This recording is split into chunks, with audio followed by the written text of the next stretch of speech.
start the pre-dawn sunrise safari. And we've got the Nkuhuma Pride, and we're following them live through the African bush on Safari Live. Ready.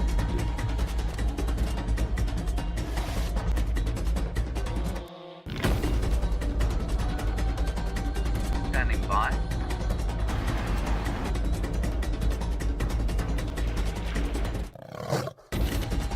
5, 4, 3, 2, 1. You are live, you are live. Good morning and welcome to the Sunrise Safari. And yet again, we're having an Nkuhuma sunrise, and wonderful to be with the lions and all the cubs. Lots of playing going on. It's always great to be with the lions in the early morning because they are going to be a lot more active. My name is Brent and I've got VM on camera.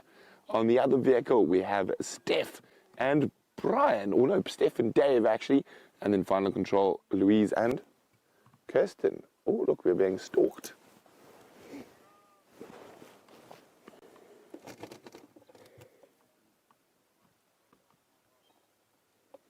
Hello.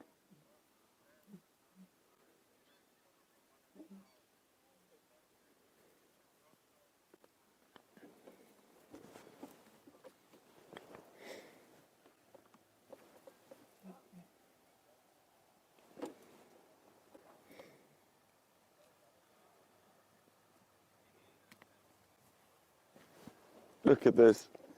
This is just too special.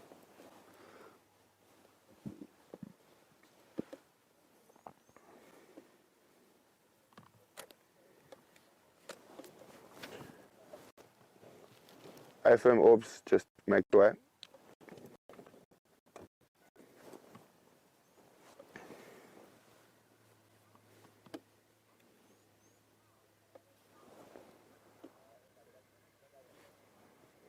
Well, Ali, indeed, we have had lions everywhere. So, Ali, it has been incredible.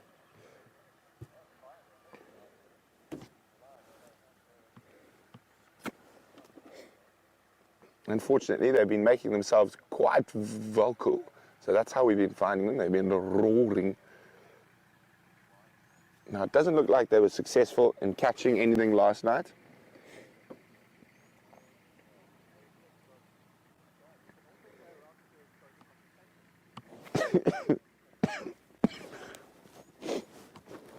Oh, serious little battle going on here.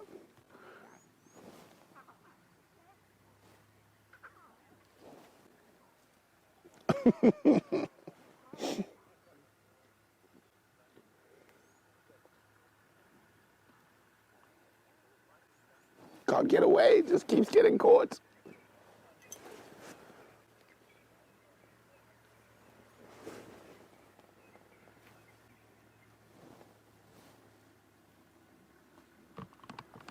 Oh, and here comes the amorous male and the youngest Nkuhuma.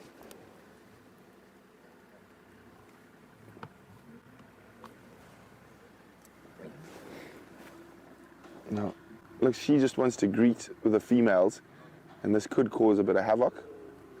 See how that they try to keep away from him, and he's not letting that youngest female out of his sight.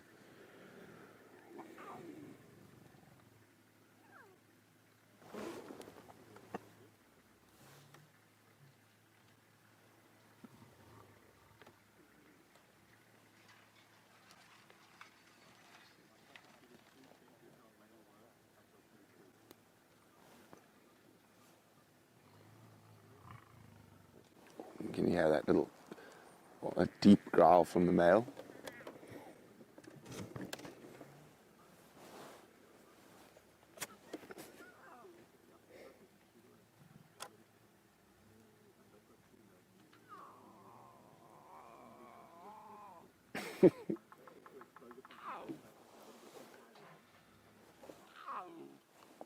Oh. Oof, oof. Mom getting a bit upset, thinking that's a bit rough.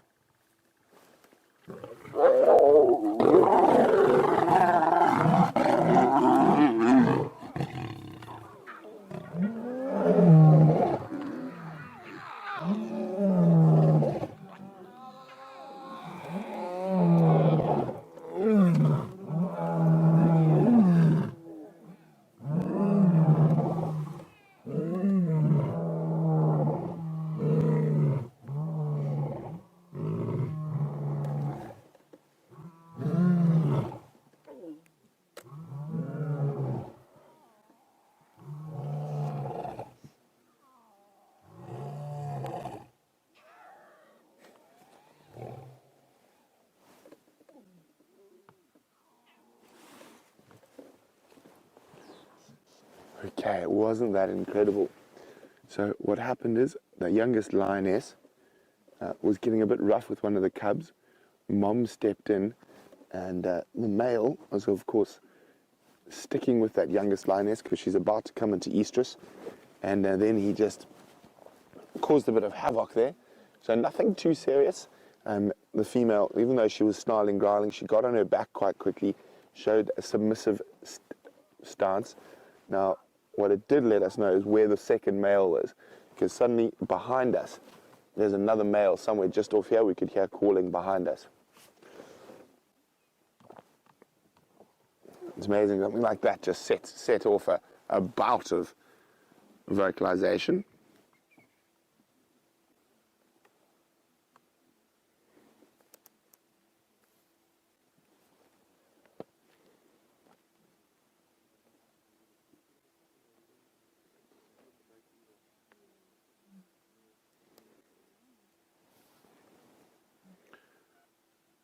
Okay, it looks like they're going to get on the move. So we're going to move around and see where they go. And while we do that, let's go say good morning to Stef.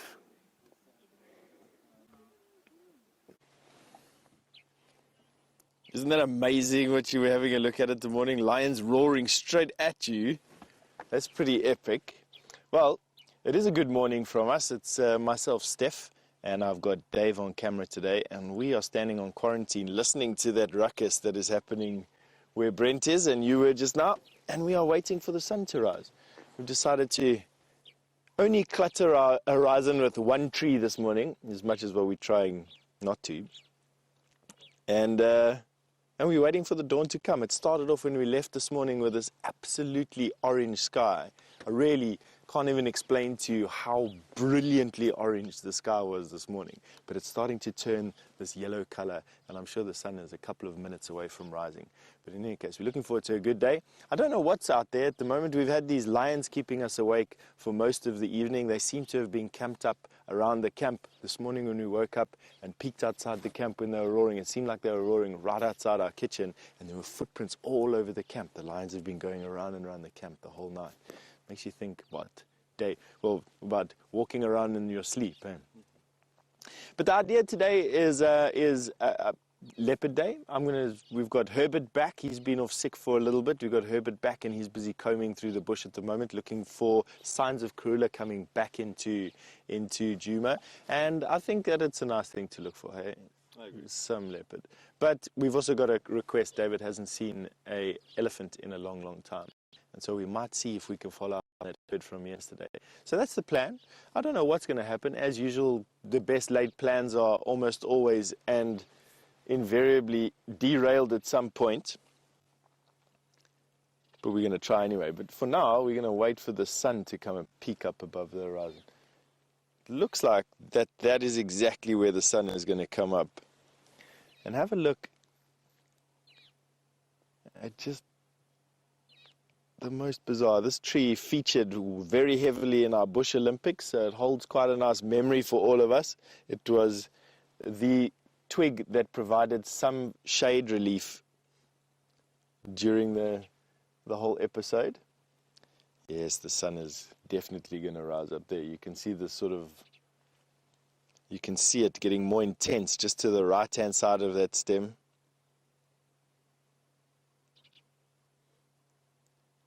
Here we go. And that's what we're going to be having a look at. So far, all I can hear around us are a couple of grey-headed sparrows and a bearded woodpecker that's busy drumming on his branch somewhere down in the valley in front of us. I haven't heard much else, I must be honest with you. A couple of hornbills maybe. Oh, and we had a flight of Hadidar ibis that came over us just before you joined us live. I'm sure Brent has already reminded you about this. But you're welcome to ask us questions by emailing questions@wildearth.tv or by sending your comments and questions to the hashtag Safari Live. And on that note, Brent is still with those lions, and it'll be a good time for you to go back to him.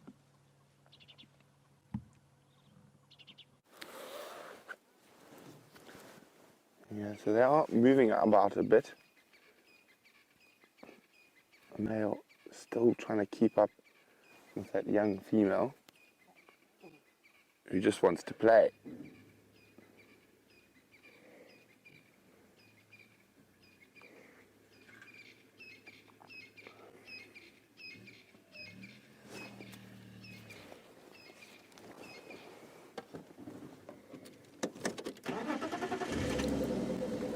Get a little bit closer.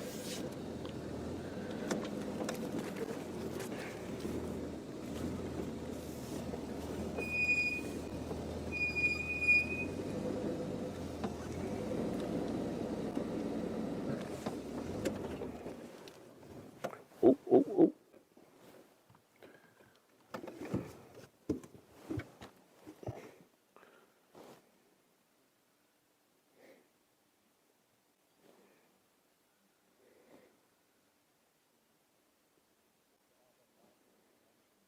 There she is.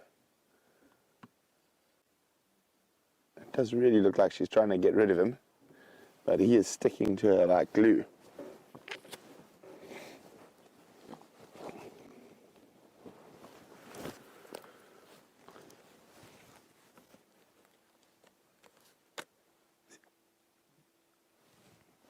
She just wants to play with the cubs.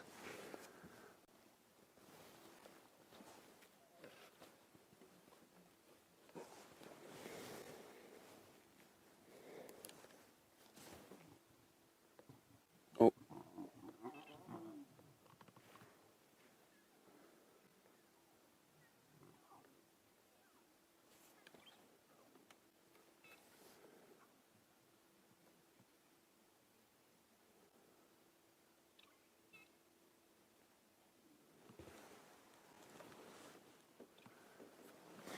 Trying to figure out where they're going to go next. There's no real order at the moment. They're just scuttling about, and all the movement is caused by that male and female.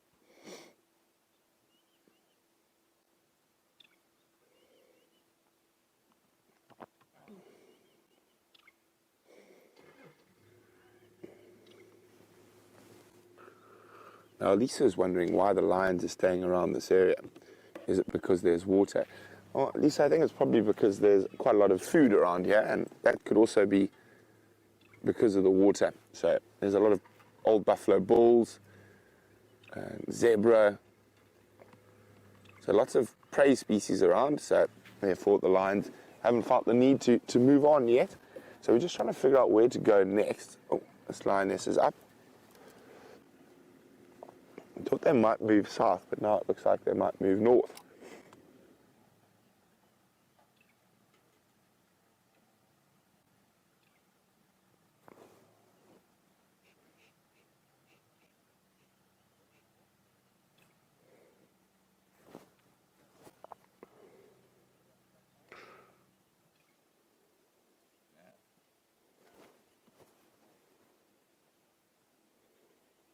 Now the cubs are just running around, being nonsenses, all around that termite mound.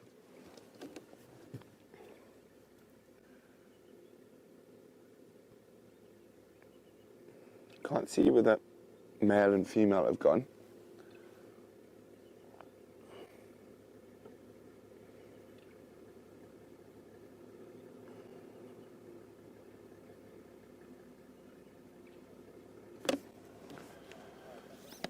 What do you think, Vim? Should we get a bit closer again?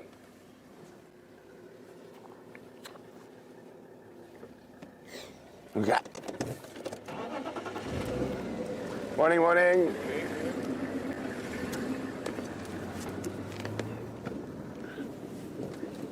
Well, we get into a better spot. Let's go have a look at that magnificent sunrise with Stef.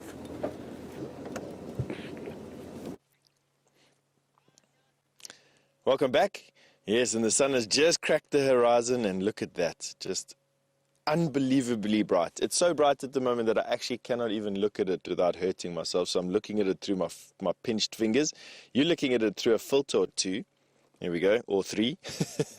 Just so that you can stare at it as well. That's just creeping up, hidden by that marula tree. It's just incredible how fast it actually rises. Just every single time we see the sunrise, and it's most mornings, most evenings, I'd take some time to watch the sunrise and greet the day. And it just sort of never astounds me how quickly that sun breaks the horizon and rises up into the sky. And how, with us moving back towards the equator, so how as the sun moves across the equator, how some distance makes it last that much longer. I mean, the sun will start to rise earlier and earlier. I think the sun rises at its earliest here probably around about, or it's light around about 10 past 4, quarter past 4 in the morning, and will set again probably, I don't know, Dave, what time does it set? 7:30 the latest, I think? Sets about 7:30 at the latest. And you can't think to yourself, if the sun is moving that quick, like how big is this planet of ours? And Dave and I were just chatting. He's just been on a recent holiday all the way to Europe and managed to do some of the most amazing cities, Amsterdam and Edinburgh and London, all in one trip. So can't think of 3 different places to go in one small place. And the sun only goes down at 10:30. yeah, and he says the sun only goes down there at 10:30. And here we are moaning about the fact that in summer our sun goes down at 7.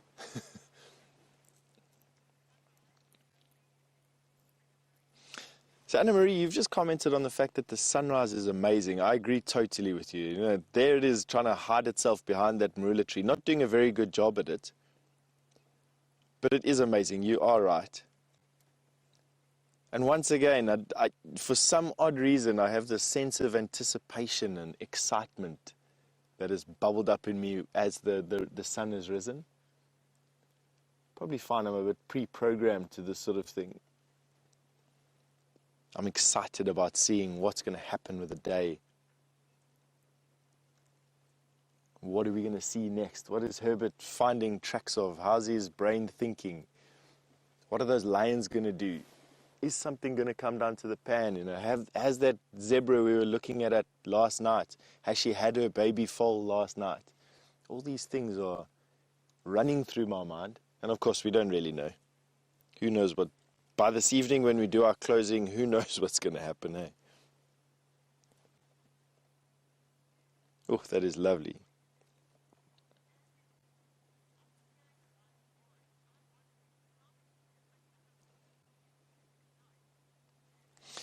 Andrew, you've commented on the fact that after hearing the lions roaring, and then you've asked what other animals keep us awake at night.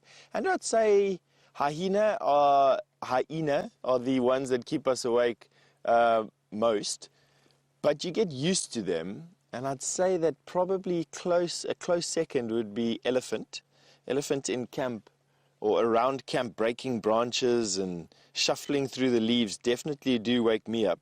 And I know a couple of other members of the team as well. Kirsty has mentioned, James has mentioned, elephants keeping them awake, Geraldine. And I'm talking about hyena in the camp, busy biting through our dustbins and rummaging in through the kitchen scraps to see if they can get anything to eat, not them whooping on their roads. And then after that, what would it be, Dave? Nothing except for hyena and elephant. Yeah. Nothing except for hyena and elephant there. And lion, of course, when they're around camp. And then, on the odd occasion when Tingana or Mvula visits the lodge, Tingana, for some odd reason, just loves to rasp and roar, and does so every couple of minutes for his whole circuit around the camp. So that definitely wakes me up from time to time. So he also comes very close to the camp. Just look at that. Star of the show, the scraggly looking marula tree.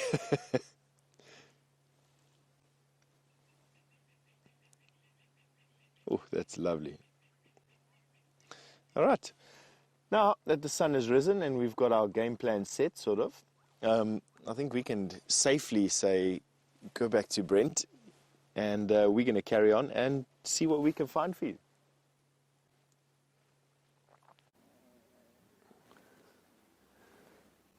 So we're back in amongst the pride at the moment with cubs, females, and the adults are just wandering around, all trying to avoid that male and female.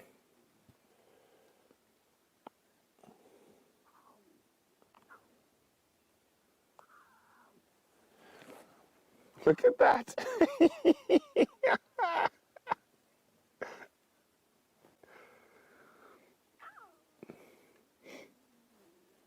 Recalcitrant old bag. Now there's an interesting handle.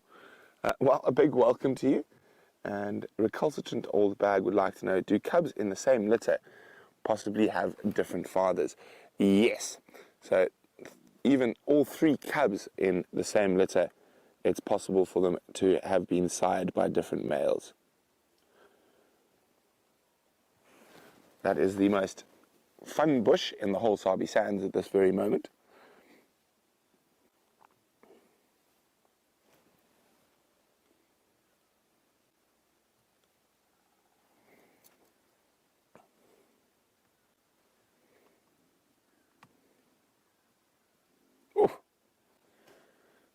Cubbies everywhere.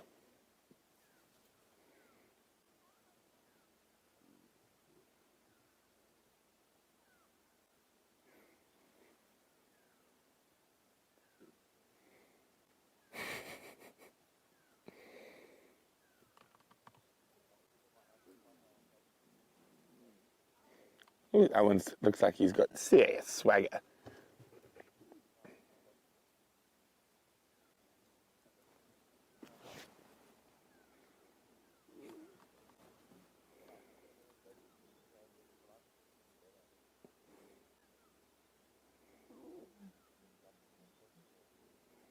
No, as I said, doesn't look like...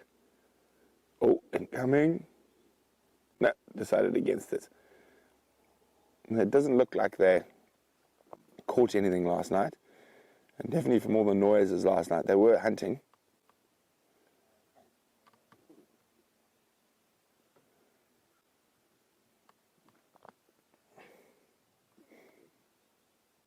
That little bush still providing ample entertainment.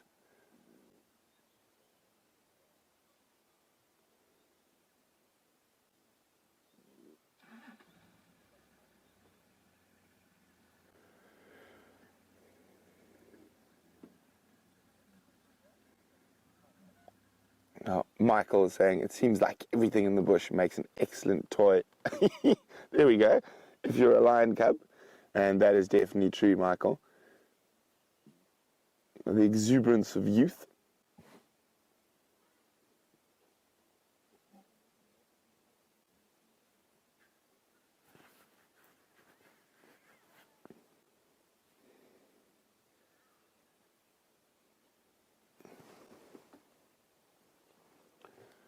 That's quite a wobbly little perch that guy's got there. Could we see a tumble?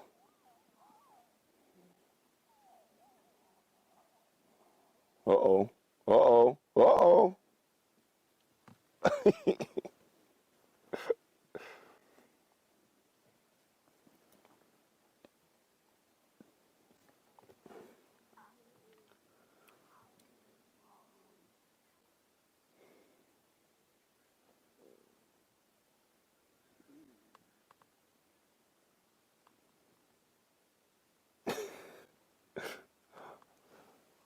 Sometimes it's nice to just sit quietly and enjoy.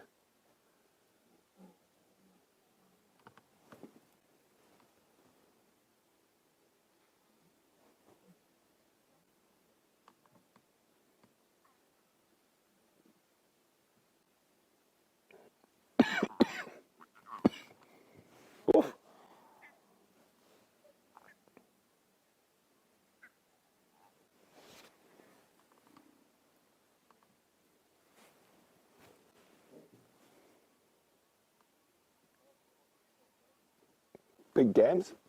Oh, cubs back in the tree as well.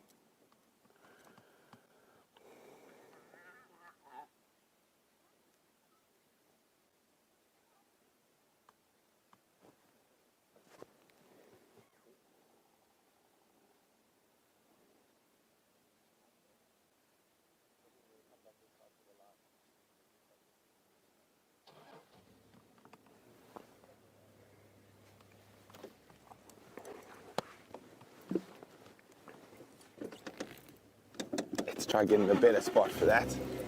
Lev says, I think adult lions spend all their time sleeping to make up for all the time they spend playing as cubs. Well, the joy about being a cub is that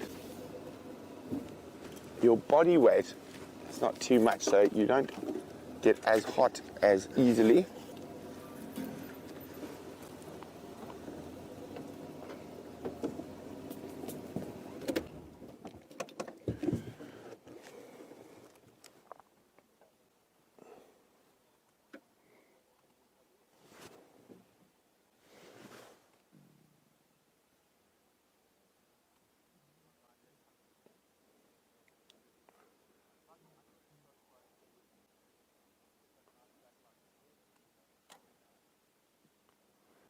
So it looks like they are on the move again.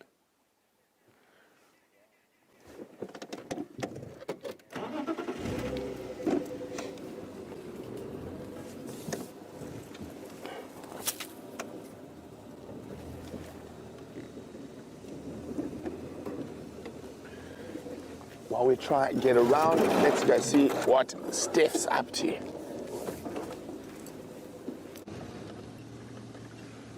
At the moment we've decided to turn ourselves into polar bears. It's decidedly freezing on Twin Dabs Road today, and my one claw-like hand that's holding the steering wheel I don't quite know how else to say it. It's freezing. I think I'm absolutely not going to drive down the Mulwati anymore. I'm going to cross it and go back up to warmer climes.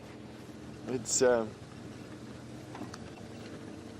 so we're just going to be crossing through the Mulwati right now, going up onto the other side and seeing if we can find a warm patch. It's like being in a swimming pool at the moment where you are flitting from warm patch to warm patch.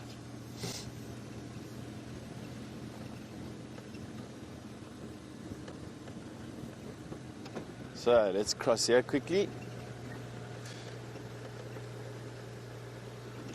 Other than that, I'd love to know how it's going with all of you this morning, wherever you are. You're welcome to send through some comments and I'll share it with everybody. Dave and I are having a nice chat and a catch-up. It's the first time we've had to sit down properly and have a chat since he came back from his leave. And it's just added a nice sort of atmosphere, friendly atmosphere to everything. One thing I do want to do today that I want to share with you, I want to spend some time looking for a weeping boerbean tree that is in flower today. That, I think, is a must-do. I think when it warms up a little bit more, not now, I will put Wendy into the Mulwati and we'll go for a drive down the riverbed to see if we can find a flowering weeping boerbean tree to share with you. I am wanting to go there for the bird life and for the insect life that it attracts. And I'm almost certain that somewhere on this reserve there has to be one. We found tamboti flowering, knobthorns are obviously flowering. Funny enough, we haven't seen any tree wisteria or shambok pod yet. But I'm not really, I'll wait until I see one. I'm not really wanting to see one of those just yet. As pretty as what they are, I'm wanting not to diversify myself too much. So we'll be looking for weeping boerbean today.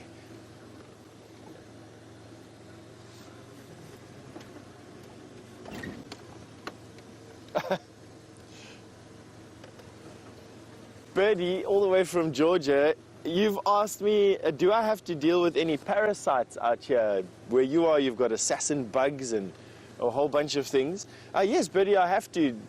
We deal with two things here, or three things here that are nasties. My favorite and most common one being ticks. Little parasites, blood-sucking parasites that we have here. They're just on every grass stalk, it seems. And as a trails guide walking around here, ticks are what cover me most and most often. The second one that we have to deal with is mosquitoes, and while there are no clouds of mosquitoes here, we do have mosquitoes that carry malaria, and so it is a bit of a worry for me with everyone in camp. We've got to try and protect ourselves from malaria and from getting sick from malaria. But really, you only have to worry about malaria itself. Oh, how bright is that sun? Give me Chinese eyes over here. Making my ears pull up all funny and then my earpiece falls out.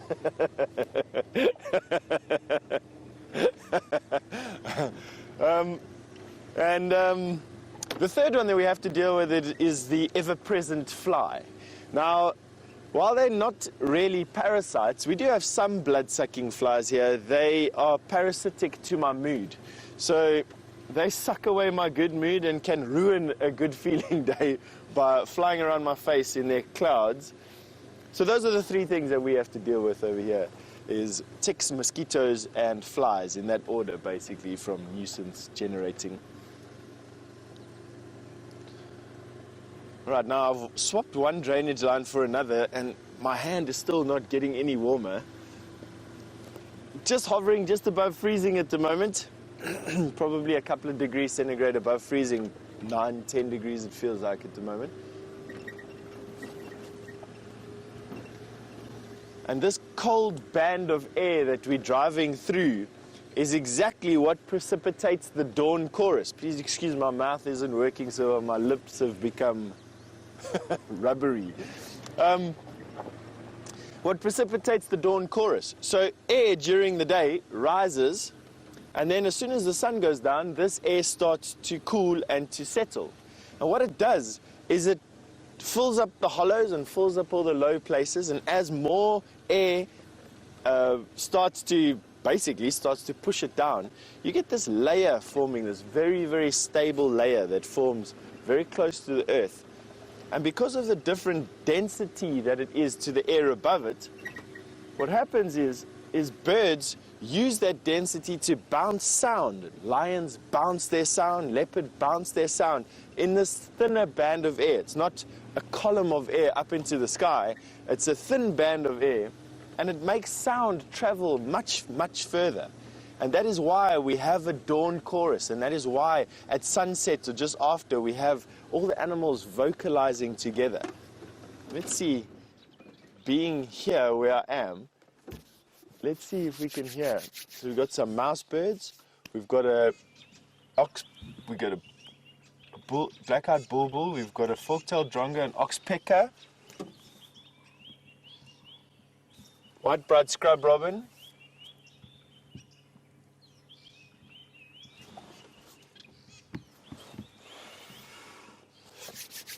also giving me some time to warm up my hand, my claw, just rub it on my knuckles.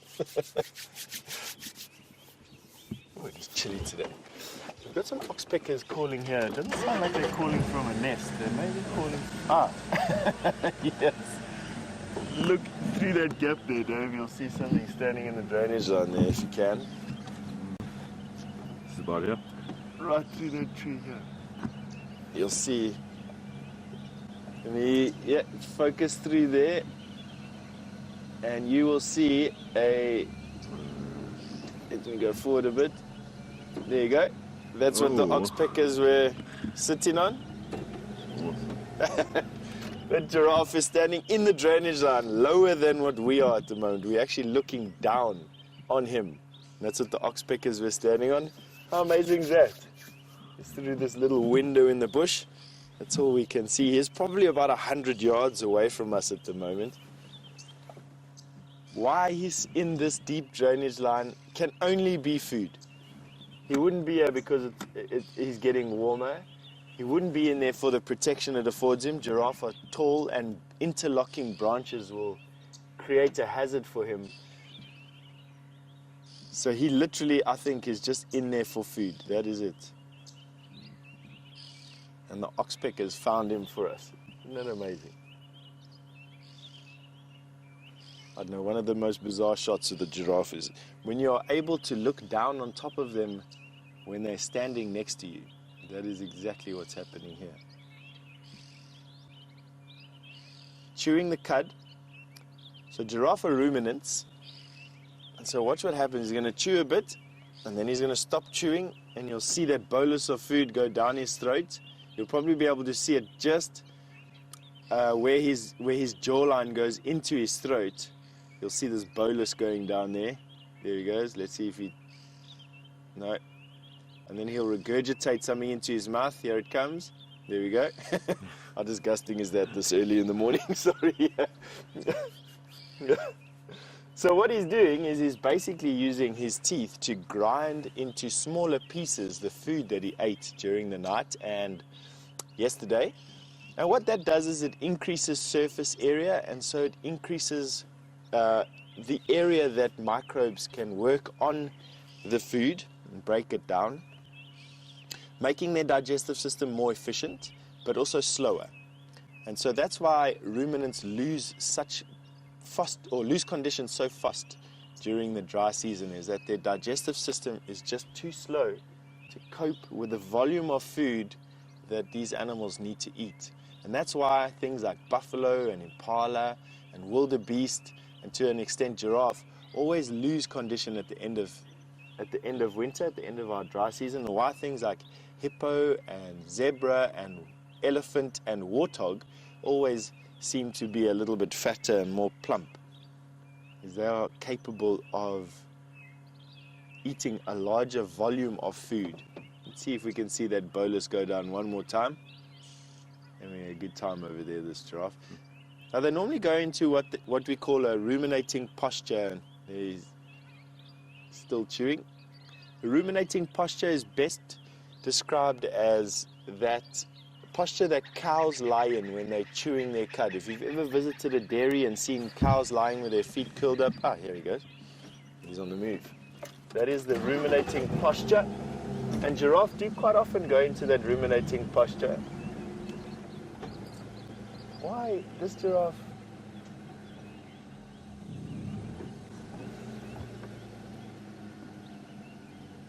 Deborah, you've just commented that the giraffes are your absolute favorite animal. Well then, Deborah, I dedicate this giraffe to you. This morning on this particularly cold, fine day, I dedicate this giraffe all to you.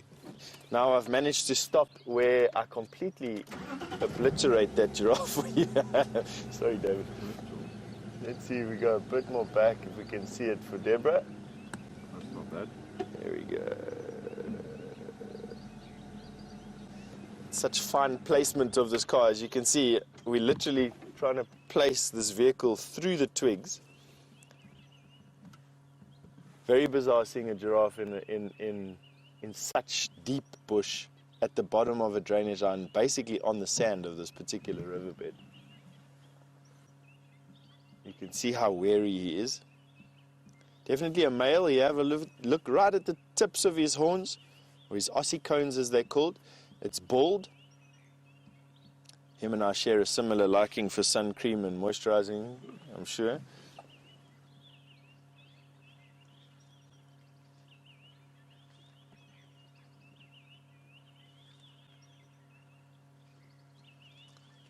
Ooh, Erica, you've just asked me a nice question. You've all the way from Latvia.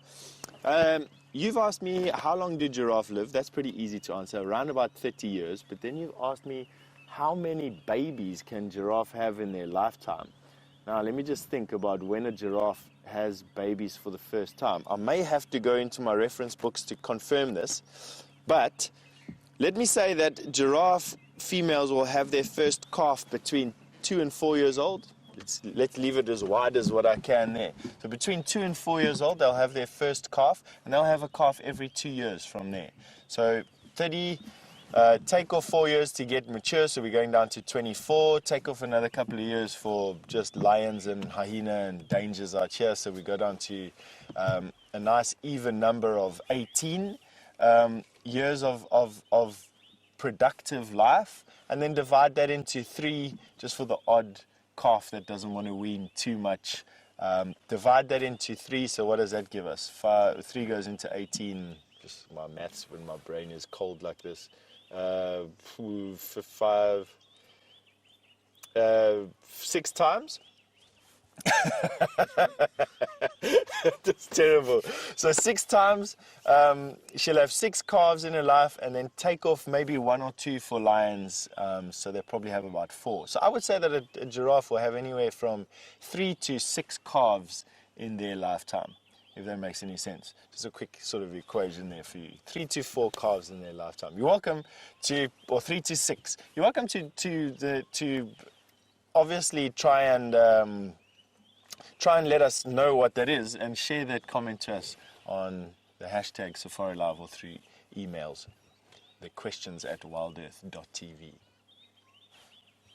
But I don't think that we're too far off between 3 and 6. Alrighty.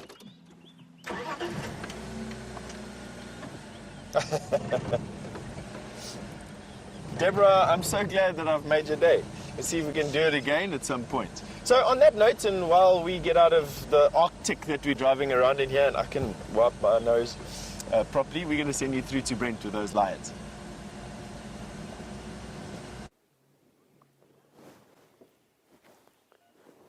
So it's quite difficult. We've only got visual of 2 at the moment, and 1 cub.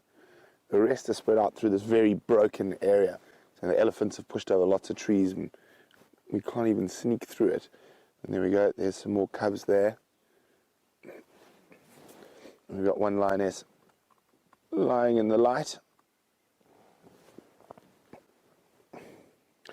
Looking quite content, if I do say so myself.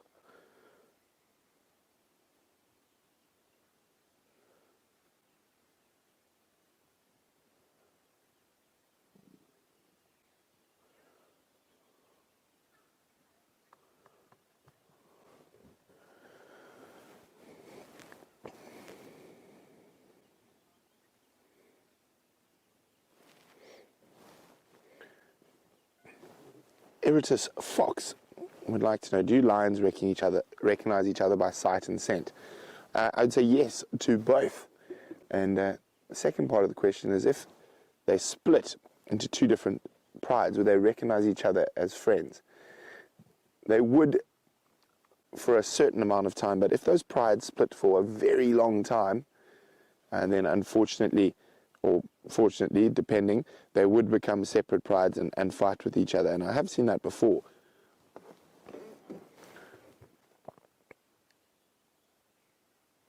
So it looks like they're up. We've got 1 little rascal still next to us.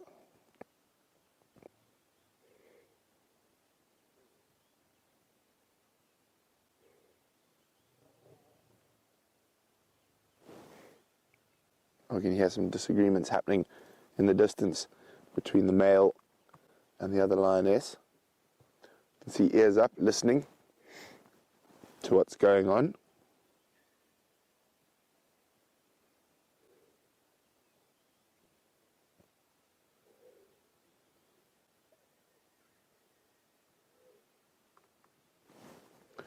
Oh, cub's on its way.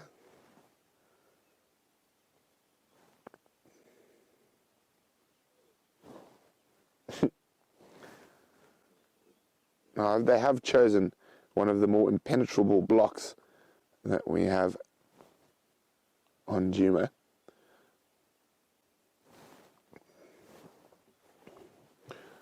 We will try stick with them.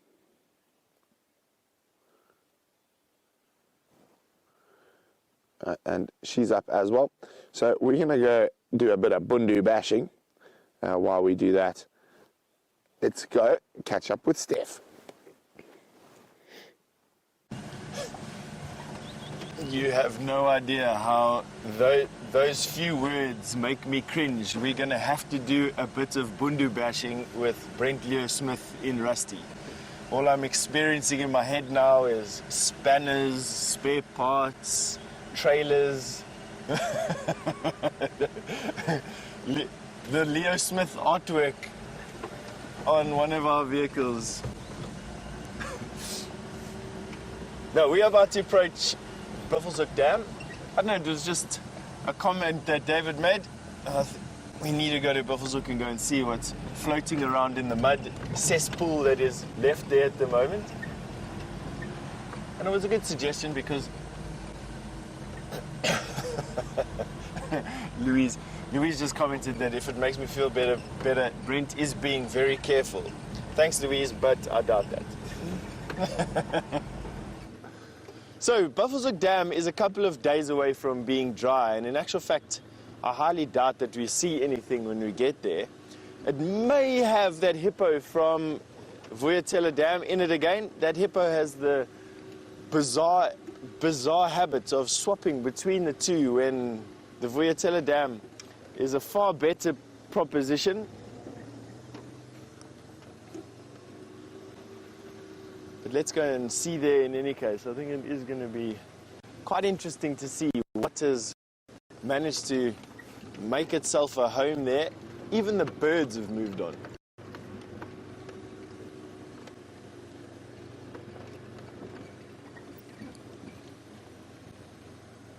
The hippo, if you wouldn't mind just repeating that, Louise, I heard something about the hippo in Vuyatela Pan.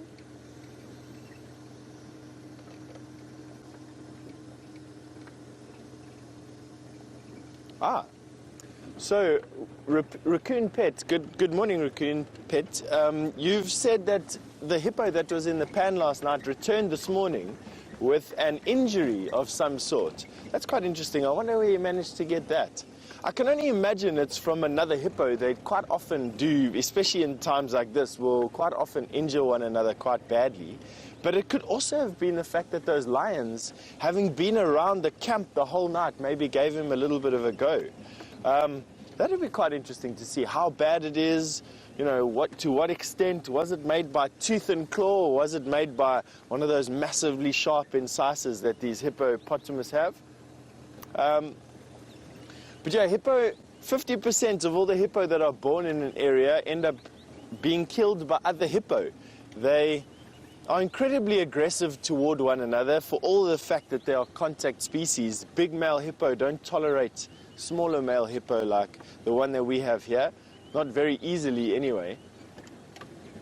And it would be interesting to see what happens there. They've got a lot of meat on them, as you can see. So it's generally speaking, they repair up quite well.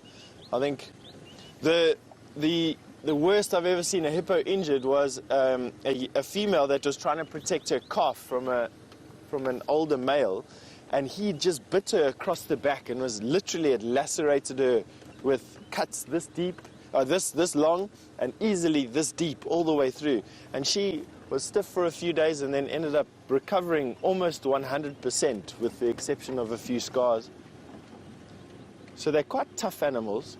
If he's moving about and he's still able to feed himself, then hopefully he gets better.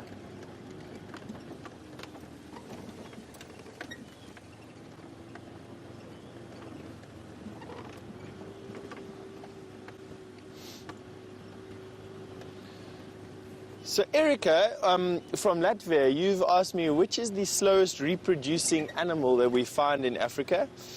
I would have to say probably one of the whales, Erica, as in terms of actual time spent with calf inside gestating. Although on land or terrestrial, it would have to be the elephant at 22 months. Can you imagine being pregnant for 22 months? Followed after that by rhinoceros at about 16 months. And then funnily enough, even though they're the same weight, can you believe it? A hippopotamus is half. So a hippopotamus is 8 months. And the reason for that is because they're suspended in water and it's easier for the calf to grow. Isn't that amazing? And then slightly longer than a hippo would be a buffalo at 12 months. Giraffe also 16 months. So yeah, elephant at 22 months, and then, although I don't know this for a fact, it would probably be whales as the longest. And here are the biggest whale that visits our shores is the southern right whale. As far as I know, one of the largest whales that we find. And here is Buffelshoek, as predicted. Not much going on, but I think let's give it a little bit of time. Let's give it the benefit of the doubt, and let's go a little bit closer to the mud and see what exactly is flitting around over there. And while we get ourselves into a nice spot and see what is here, let's send you back to Brent with those lions. We'll catch up with some news in a little bit.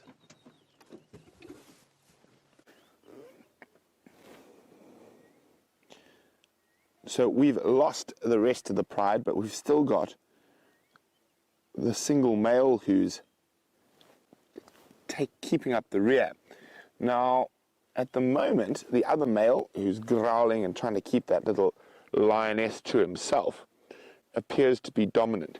Now, this guy could be playing a very smart move. So you can see he looks a bit better fed, and that lioness isn't quite ready to mate yet. So what happens sometimes is these male lions will literally wait, let the other guy do all the chasing, and utilize a lot of his energy and growling, chasing lions, fighting. You can see he's quite a bit skinnier than this one at the moment. This guy's looking nice and well fed. And then as soon as she's actually ready to mate, he'll step in there, beat up his coalition mate, and take the first mating rights. So it could be the fact that he's playing the smart game. Now, of course, this doesn't happen every single time, but it is frequent enough that, or in my experience that I've seen, that this, I think he's playing the smart patience game when it comes to mating. Oh, I can hear a crow calling above us. You see some zebra? VM's spotted some zebra behind the lions. Are you off going to go hunt it by yourself, big boy? Looks like he's going to try. Yeah, exactly. As Vim says, I don't know where he's going to put it with a belly that size.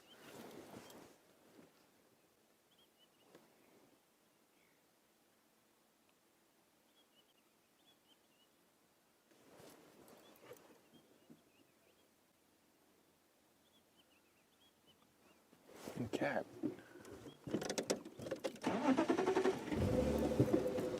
Let's just try reposition to see where he's going. We're not going to stick to him too closely if he is hunting. Now, this is quite a good area.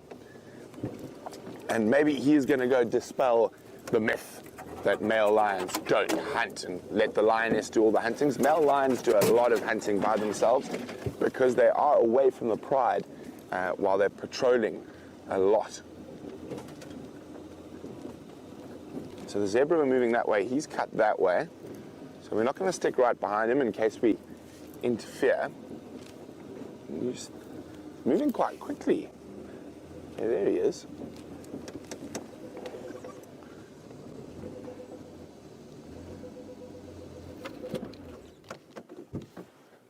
Now, could he be getting into a good position that the zebras sort of stumble onto him?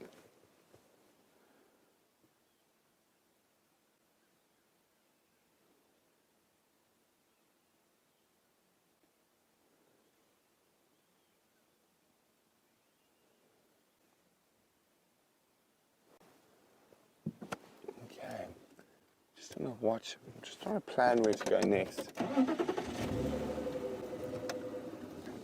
Okay, let's go.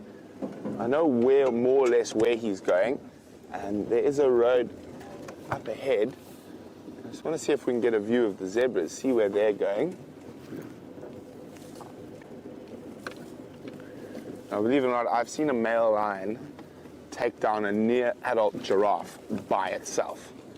So taking down a zebra, as long as you can get close enough, is not out of the question.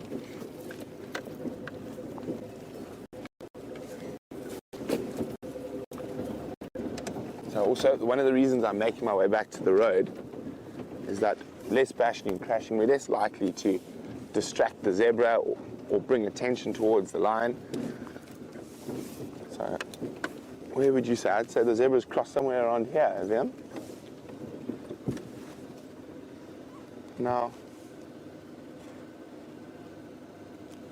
I didn't quite see what they were. I think VM spotted them before me.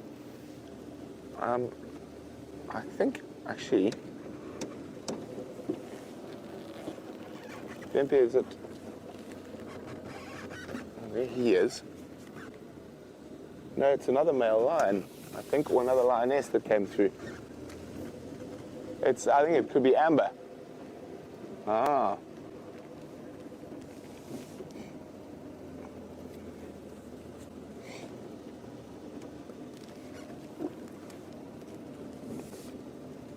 Okay, there we go. I think it might have been the amber-eyed lioness. There she is.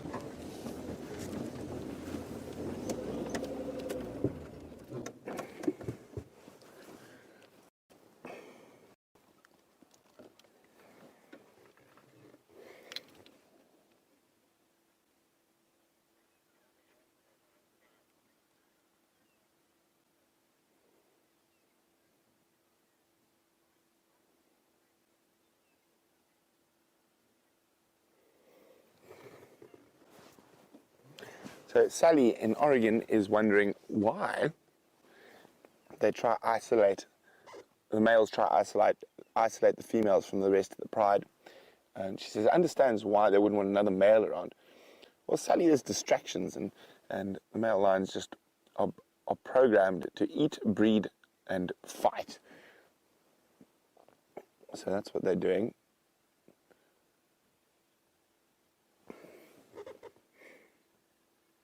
Is that Amber? I can't really see. Must be. She was the only lioness we couldn't see earlier.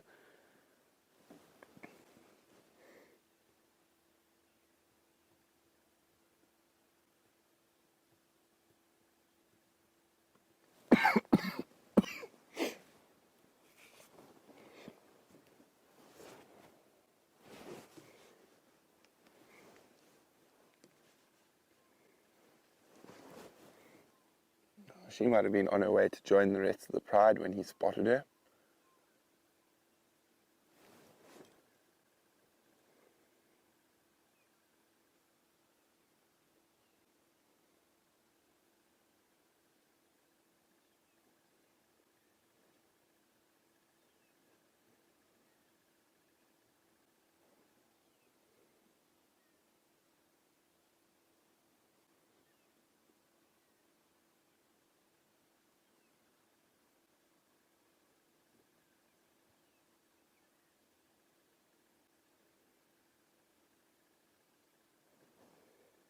I'm just waiting to see what happens here. He might lie down next to her. Or not. Not interested.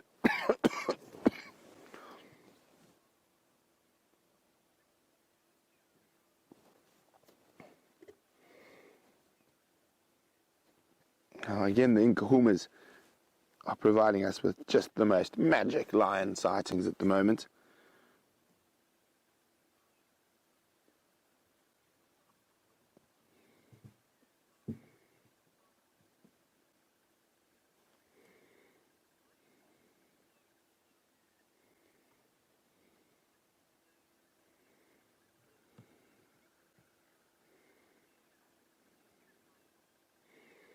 Now, Michael's wondering, between the Styx and the Nkuhumas, which ones have the Birmingham Boys spent more time with?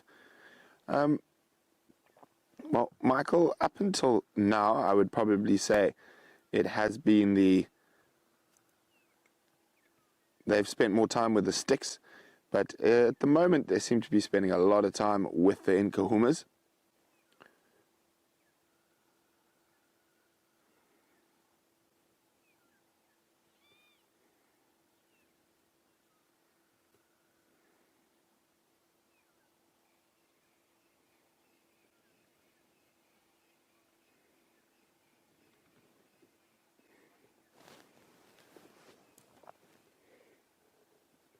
Well, Safari has said that Birmingham Boy looked like her bodyguard watching over her while she sleeps.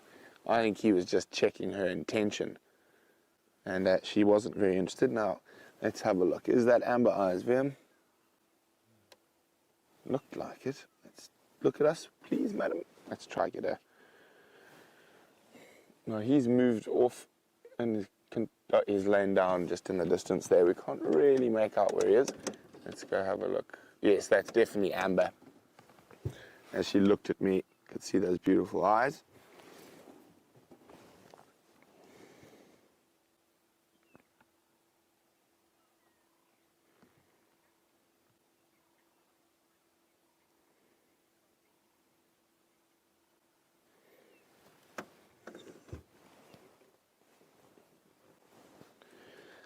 So while the lionesses aren't pregnant, they do come in and out of estrus quite regularly, and that does cause great excitement amongst the male lions. But once they are pregnant, they will generally become non-receptive to mating. There are, of course, some strange things that happen. Sometimes, even if she's pregnant, some of those hormones confuse the males a little bit, so they think she might be ready for mating, even though she is not. But generally, once she is pregnant, that's the end of mating, till those cubs have become independent. And Shamsung was actually wondering about that.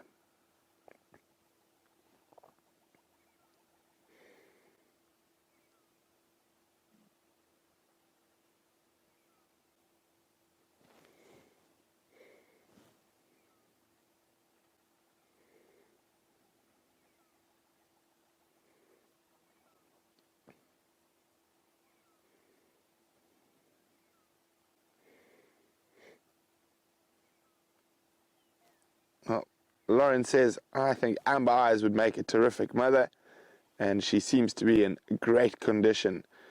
Indeed, she does, Lauren. All the Nkuhuma lionesses are looking fantastic at the moment. But I do agree, I think she'd be a fantastic mom.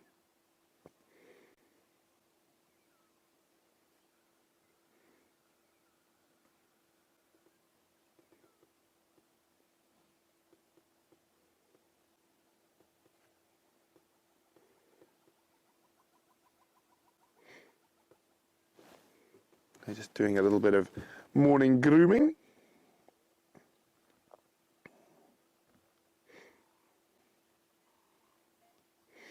So while things are calm here amongst the big cats, let's go see how Stef's endeavours are faring.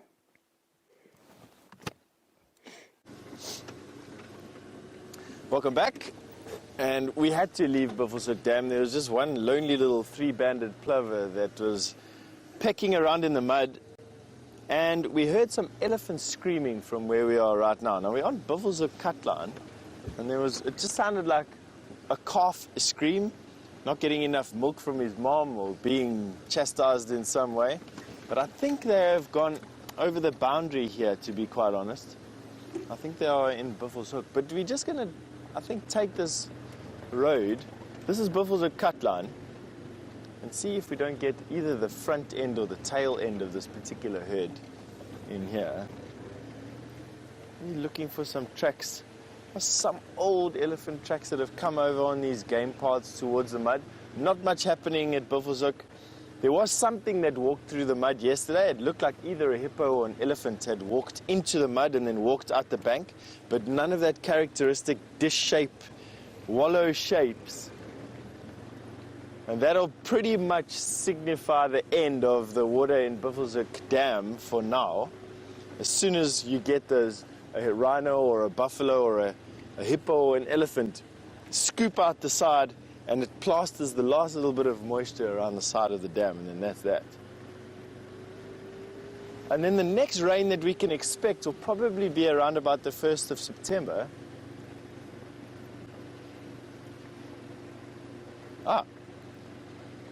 So, Enya from Finland, you just asked when can we expect rain to ease the drought. And we'll get our first rain in around about September, I think. But it'll be a spattering of frontal rain. It's not going to be anything major. We call major rain here anything over 20 millimeters, anything over that much. And I expect the first rain over 20 mils to be here around about October the 10th. I think James and I share the same bet on October the 10th, and then Brian's got a bet for the 15th of September, I think. So Brian has taken it a whole month early, and being Brian's the 20th of September. I thought he was the 15th, but still, it's still in September.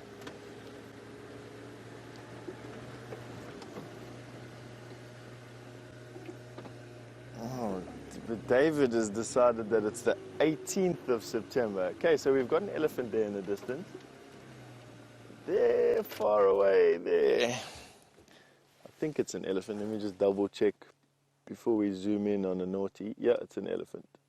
Right. Done. So, we are going to go and find that elephant. I think that he's close to a road there. Not driving as much as what I do, it was always a difficult thing to decide where exactly these animals are. But I think that he's going to be close to a road. We're going to be able to get you there.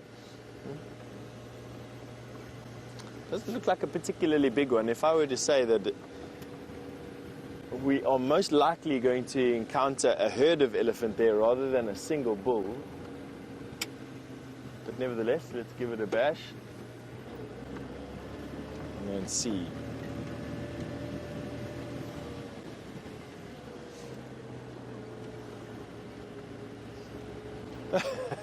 Jenny, you've asked me if is there truth to the rumor that I burn elephant dung to keep mosquitoes out of my room. I do burn elephant dung. It is a fantastic fly repellent. I generally burn it when I'm in the car, and I have made a little tin. I'll tell you what, I'll bring the tin with on safari to this afternoon, and I'll burn some elephant dung for you so you can see what it looks like. It'll be difficult to describe what it smells like to you, but we're going to try our best. It does create a bit of a fuzzy frontal lobe feeling, but that being said, this is the best time of the year to burn elephant dung because they're eating so many species of woody plants, and it's the woody plants that have all the compounds in it, all the medicinal compounds. The bark and the root in particular are very high in concentrations of these medicinal herbs, so I don't think it would be a bad thing to actually burn some elephant dung, hey Dad? Have a bit of a waft over the car and see what good or bad it does to us.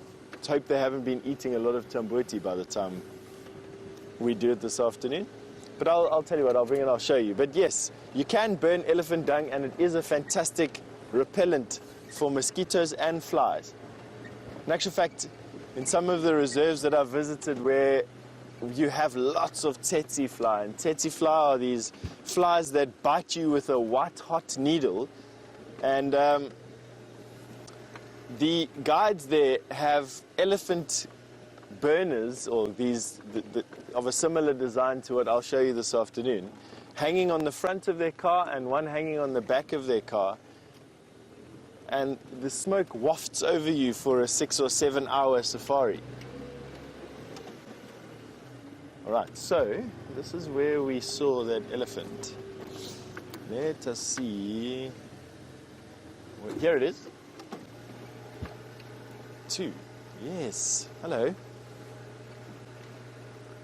I'm going to try and do is not try and startle him actually.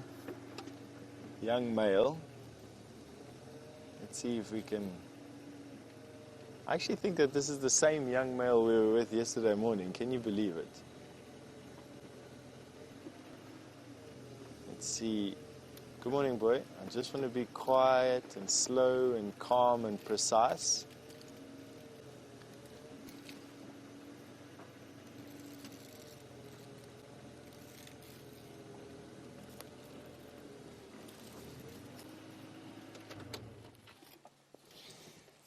Have a look at that. That is 3 yards away from where we are right now.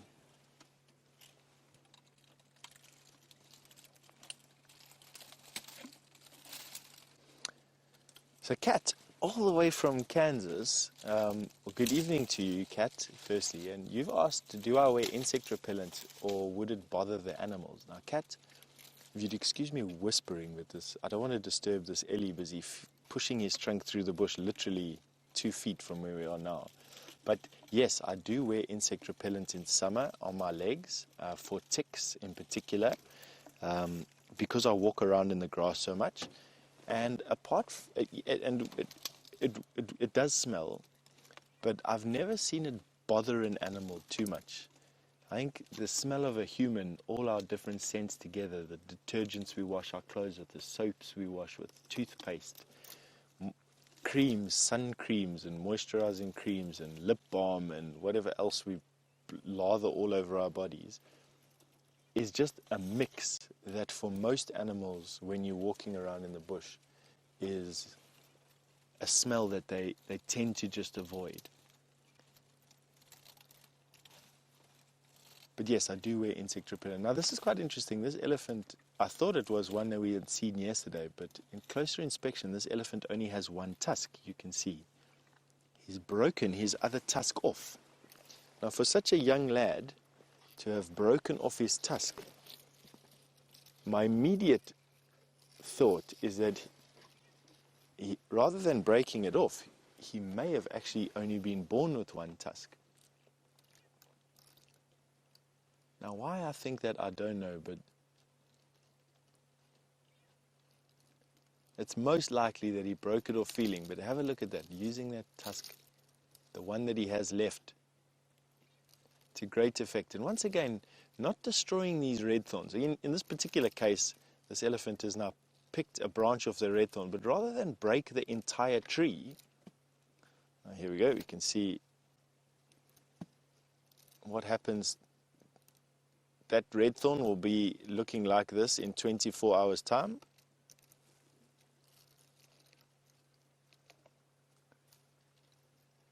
Now he's just bitten off the stick. He hasn't even eaten the leaves. He's just wanting to eat the sticks.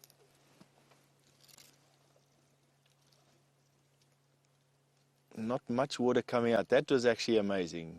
We just watched an elephant urinate only probably about 2 liters, half a gallon of urine. Not much at all. And I'm wondering if it's not because these elephants are so dehydrated at the moment. It's just one of those things that sort of save moisture. That's incredible. So probably as little a urine puddle that I've ever witnessed from an elephant has just come out of one. That's amazing. So yeah, obviously the elephant, once again, just adapting to this dry climate. Bodies are retaining as much moisture as they can.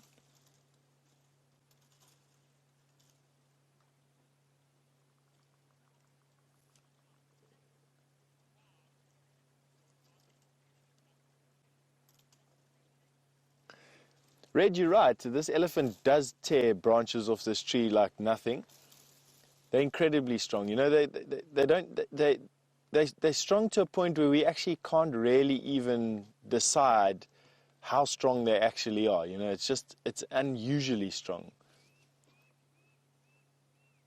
He's now going around to the other side of that buffalo thorn. Let's see what he does there, wanting those fresh leaves.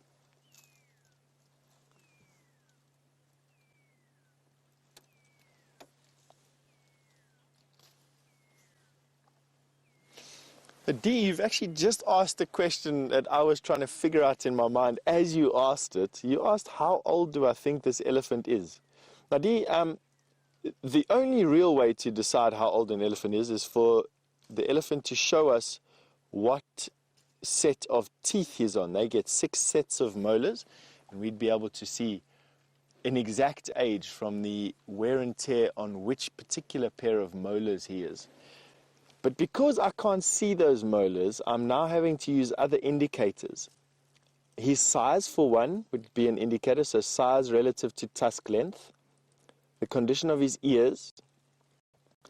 General condition that he's in, so sunken temples, a massively developed skull, all would lead me to believe that he is older than what he is.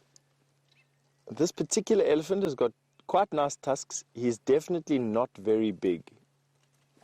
I mean, he's as big as a large female elephant, and that is tiny for male elephant stature. His skin is in good condition, his ears are in good condition, and the fact that he's with a breeding herd of elephant and not in must would make me believe that this particular male elephant is probably somewhere between 12 and 17 maybe, not as old as 17. I'd say he's probably in his mid-teens, round about 13 to 15 years old if I were to gather any sort of meaningful guesses together. That is what I would guess. Just using those indicators that I've just told you there. Skin's in very good condition, ears in very good condition, skull not overly developed, he's not particularly big, he's not in mutts, and he's with a breeding herd of elephant. That's what I can see from where we are.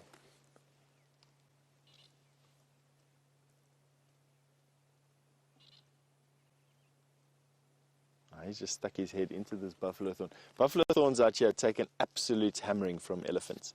We found a big buffalo thorn the other day, and they're just so rare to see. Because generally speaking, elephants, as you can see from this one, have broken off branches almost all the way around it, and they end up being these scraggly, twiggy things. And in some areas, they've just completely almost been annihilated. And this particular elephant, he's taking care not to damage the branches at the top.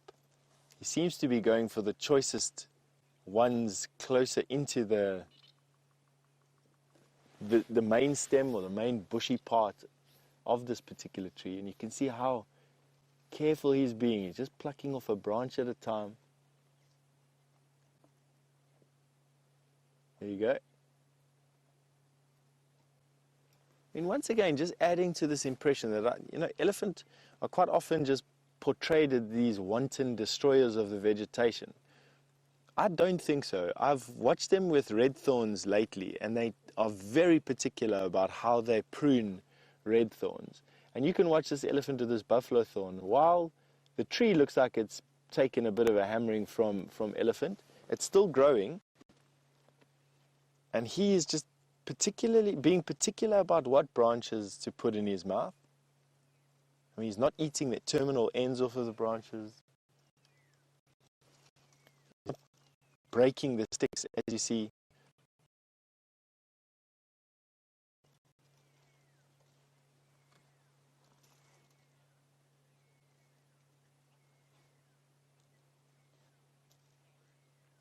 So, Lauren, you've just asked me an interesting question. You've said, would this male, if he doesn't stay with the herd and females do, would he know his sisters from his moms?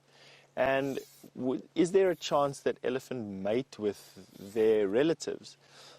Lauren, there's always a chance that animals will mate with their relatives, but generally speaking, animals are a bit more resilient to inbreeding than what humans would be, for instance. The reason for that is they've got a little bit of a deeper genetic diversity. Unlike humans and cheetah, for instance, and probably rhinoceros to a point, we haven't gone through an evolutionary bottleneck where the amount of breeding females that were available to any given species was reduced to a couple of dozen or a couple of hundred. There are, in humans, I think, about 60, it's either 60 or 600 different types of genetic variations, which have led scientists to believe that Homo sapiens went through a bit of an evolutionary bottleneck that reduced the numbers of humans down to virtually nothing. Elephant haven't gone through that particular bottleneck. Cheetah have, white rhino definitely have, black rhino definitely have. And so you don't have much diversity with those species. But now to actually answer your question as to would they know their siblings? Yes, they would know their siblings. Big male elephant leave their herds at about 12 to 18 years old, and then they become nomadic. And Mother Nature forces this nomadic life on them while they're still young and they're not really sexually active and they're not really big enough to compete for females, so that their wanderings take them far away from the natal home range of their relatives, basically.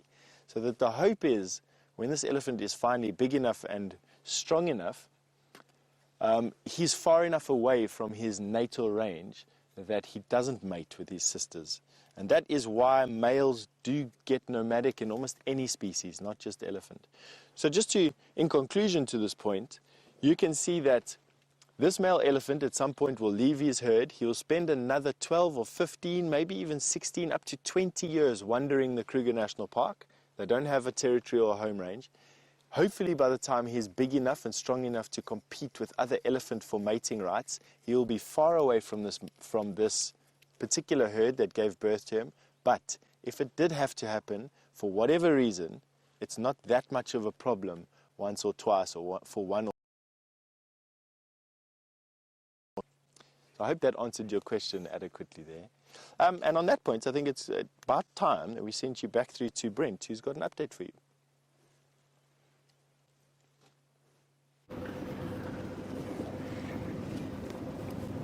We are on the western edge of our traverse area at the moment, and we are searching for any sign of leopard. So far, no luck. I've also got my Arethusa radio on, so just keeping an ear out to what's happening in the west. Now, Herbie's been out, and he did tell me that there were tracks of a female leopard, unfortunately leaving Juma and going into Sibambili, which is, of course, outside of our traverse area. So I think we might take a swing past Red Dam, see what's happening there this beautiful winter's morning.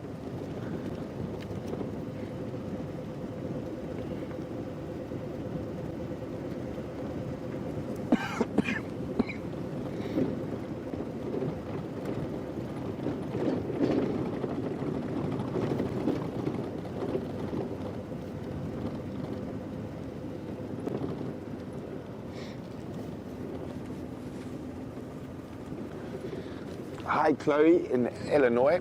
Chloe's wondering, do we ever see any caracal in the area? Chloe, I've heard of only one caracal being seen in the last couple of months on a property just to the south of us, but there's always a possibility. And with this drought and lack of vegetation, it's our best chance to possibly see one in the next couple of months.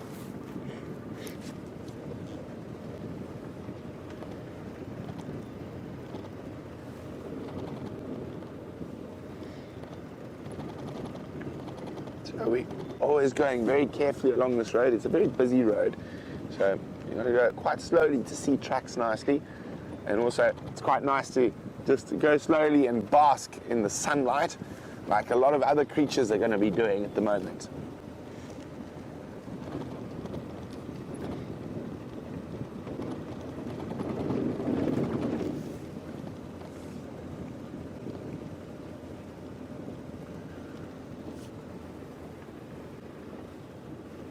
No sign of anything yet.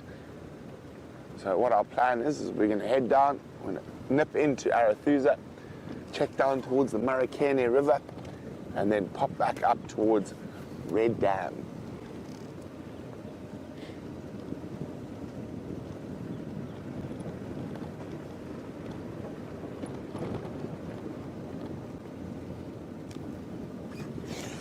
Hi, Dee. Dee's wondering, is it quite cold there? Well, Dee, that all depends on where you're from in the world. For us, it's quite nippy at the moment. It's winter. Our temperatures are ranging from about 40-odd Fahrenheit. Oh, hello. To around 60 in the mornings, but heating up to about 95.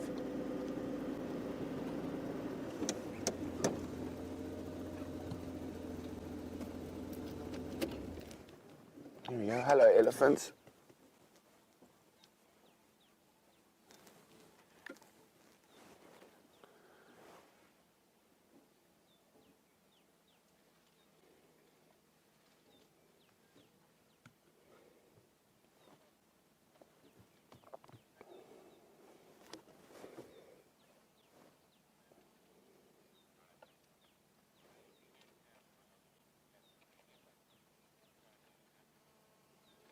Sorry guys, I'm just listening to the radio.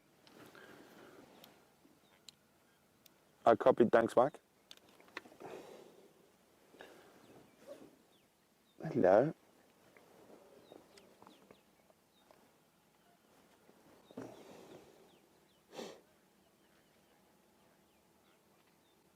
Okay guys, I've just got a report in my ear that is going to have to make me drive very fast, very far. I need to get down to Cheetah Plains, and I'm not going to tell you why. Copy, Mike, I'm en route. Okay, I've got to go across to Stef, but hopefully we'll be there as soon as possible.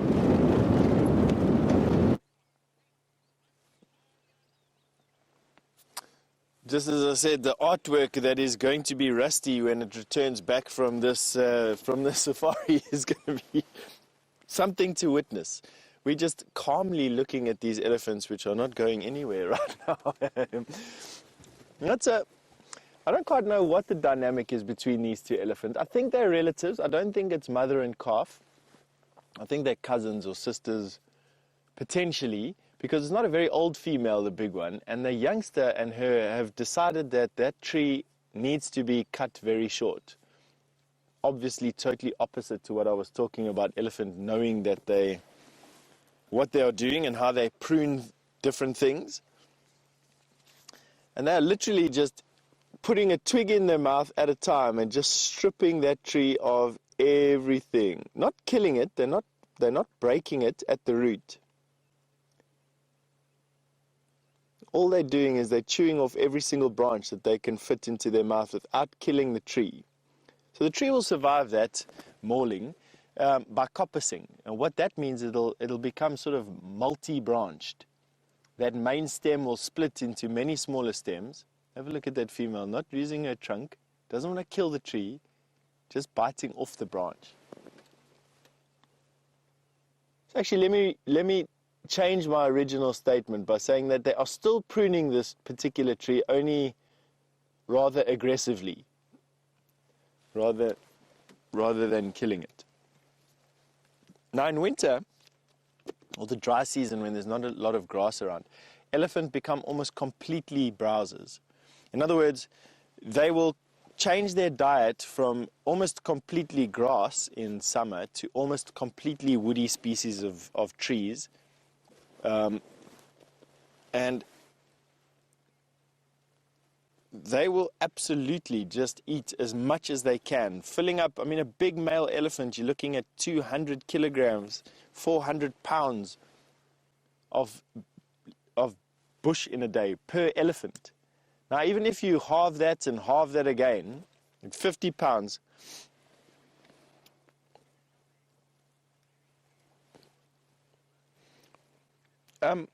so even if you halve that and then halve that again at 50 pounds, you're still looking at around 20,000 elephant at 50 pounds of food on average a day.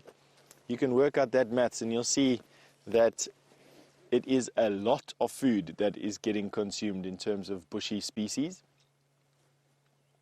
Now, Chloe, you've asked me, what is an elephant's favorite food? Chloe, that is so difficult to say. I would say that in summertime, it's definitely grass, and the more high-protein grasses, panicums and the guinea grasses, I think, maybe the Themidas, because you see them sitting in these fields, literally stuffing their mouth full after mouthful after mouthful of grass, and they spend hours, even days in these areas. Outside of the grasses would have to be a difference. They seem to enjoy acacia bark. They seem to be enjoying mopani leaves, because you see them eating a lot of those particular types. The bark from, I suppose, it's a mixture of everything, really. Different trees are providing different things for elephants, and I think that they will develop a taste for sugarcane and for crops. And that's probably where I'm leading to with this particular conversation, is that they are crop raiding. In other words, they'll develop a taste for sugarcane or maize or millet or some other type of farmed crop, and they'll become absolute pests. A lot of people in Africa are killed every year by elephants, and equally a lot of elephants in Africa are killed every year because of their crop raiding attitudes that they get. They develop this bad habit, and an elephant that has developed a taste for citrus or for sugarcane or for maize quite often needs to be destroyed. And I say that in the lighter sense. I mean, people have been destroying crop raiding elephants for centuries, and it's not such a problem nowadays. Nowadays, the boundary between, South Africa at least anyway, the boundary between people and animals is incredibly well patrolled. It's well secure. In other parts of Africa, people have been moved away from these wilderness areas, or potentially the wilderness areas have been proclaimed far away from people. Who knows which one came first? And I think there's probably a good mix of both. But you have these areas where people inhabit but don't live. So people collect wood and maybe hunt a little bit, collect bush medicine, will harvest a variety of different types of fruits and roots and leaves for food. Elephant will also cross out of the reserves where they're not persecuted into these, what we call game management areas, these buffer zones between where people stay and where animals live. And they can be quite extensive. I mean, I know in Zambia, they can be even up to 100 kilometers wide in some areas. And that's an extensive piece of land, this gray zone. And that is in areas where it's too expensive or too difficult to maintain a perimeter around a particular wilderness area. They don't have fences. In actual fact, I think South Africa is the only country in Africa that has fenced almost all of its national parks. So people can literally live right up onto the boundary. And problem animals are therefore eradicated.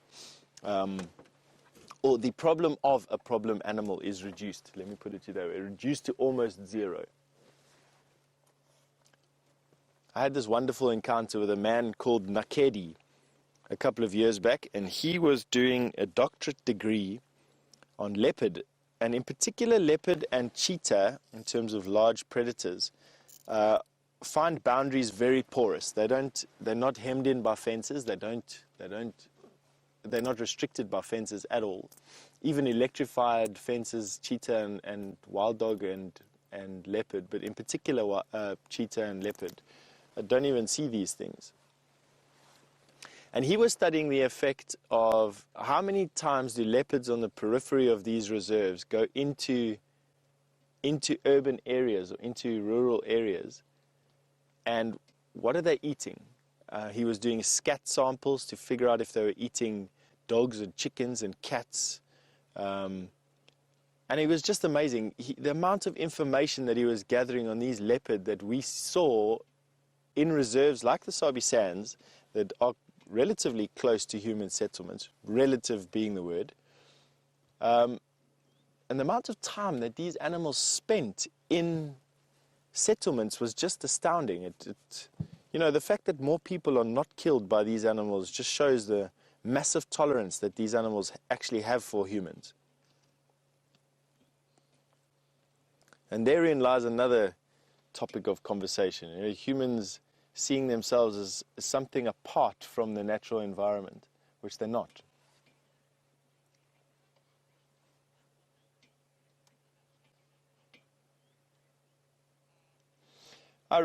Our beard, well, hello for one, and yeah, it's good to hear from you. And secondly, you've asked me what type of fence keeps elephants in or out of areas.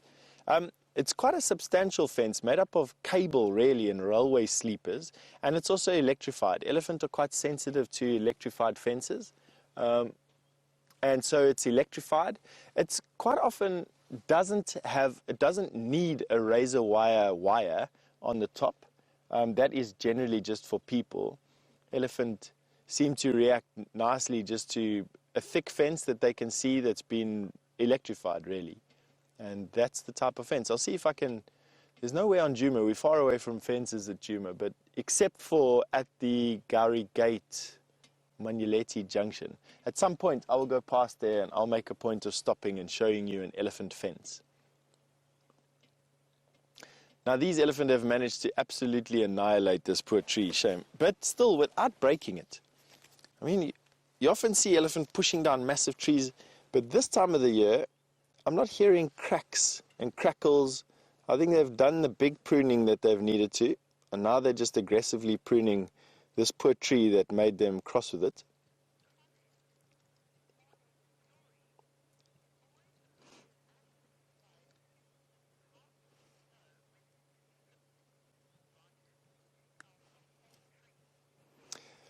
Morning Glory, you've commented on something that's close to my heart. You've said, it always amazes you how how elephants decide when to knock a tree down or when to just strip it. And, it's something that I've been talking about for the last 2 or 3 days or so. I agree with you 100%. I don't think that they're the wanton destroyers of the bush. I think that elephants know exactly what they're doing. And while it may seem a little bit aggressive, and it probably is, this is Africa where extremes are the norm, I actually do think that they know exactly what they're doing. I think that there she goes and takes off the last branch. You can see now she could quite easily just pull that entire tree out of the ground, and then using her feet there, she doesn't want that other one. It's definitely a female and a young male. It could even be her calf. She just saw him off there. She wants to finish that tree on her own. Yeah, she puts the whole stick in her mouth. Have a look at that. Entire stick she's now putting in her mouth. That's a forked stick. She's got the one side of the fork in her mouth. Now let's see what she does. Does she choose to break the tree down and then use her foot to break that last stick, or does she walk away? Let's see what she does. No, she's putting the stick in her mouth again, trying to chew it off. What are you doing, girl?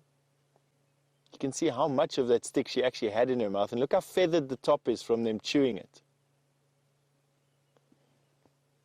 Let's see, yeah, she uses her tusk again, and she's chewing another stick off right at the top. This is the most bizarre behavior. I've literally just seen this in the last 2 days or so. There she's now pulling it. She's now... Those end sticks, she's chewed completely feathered at the top. I wonder if the tree itself is not leaking out some other type of sap.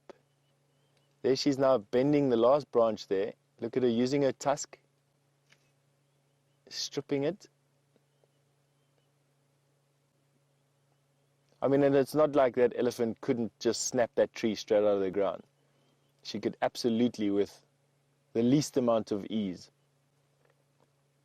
Let's see what she does here. There she breaks the branch again. First one way, then the other. And there she's busy stripping it, using that tusk in her trunk to great effect on that particular branch.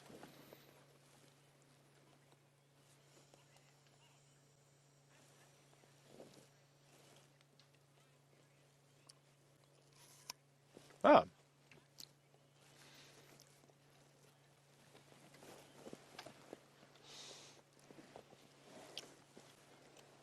So, Bush Mom has just sent us through some information which I'd like to share with everybody. Bush Mom says that in some... Well, firstly, you asked the question about are elephants scared of bees? And secondly, the information that you sent through is that in some areas, beehives are being erected, attached to a wire, and when elephant touch the wire and shake the beehive, the bees come out and the elephants run away. And this is a natural way of saving crops for one, but also saving the honeybee and also pollinating food plants. And, I suppose it's a whole massive thing. It's obviously working, Bush Mom, otherwise they wouldn't be doing it. And I just think that that's fantastic. It's just another awesome initiative from people rather than resorting to guns and violence. Just a way of working together with nature. Have I seen elephants scared with bees? The drones that we had flying around here a couple of months ago sounded like a swarm of bees, and we definitely saw that at a distance of a couple of meters above an elephant's head that they reacted to the sound of that drone. And I know from walking around with that drone following me in the bush, it sounded exactly like a swarm of bees was flying overhead. Would bees be able to kill an elephant?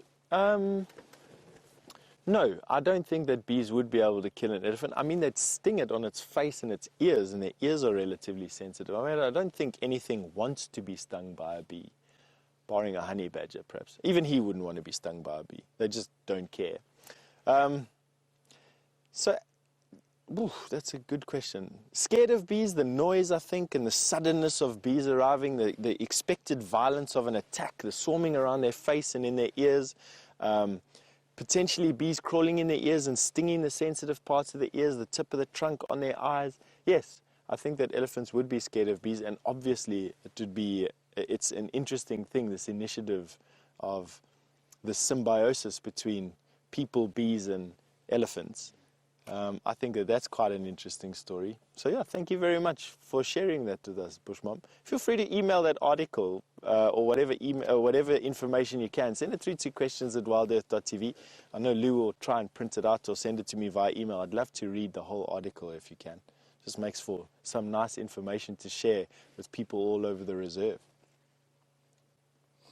Now, these ellies have moved, which means that we can't see them anymore. So if you'd bear with me while I move the car a little bit.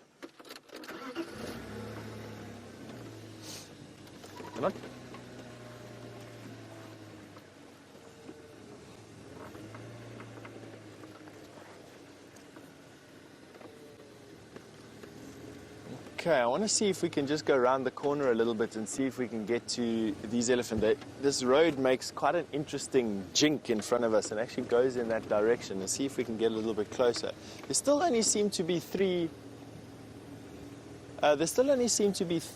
elephant here. I don't see anything more. 4 elephant. Okay, so we've got another one here. Maybe it's the same one. The road twisting. I don't actually know. So yeah, Louise has just made a comment that this may be the short trunk herd.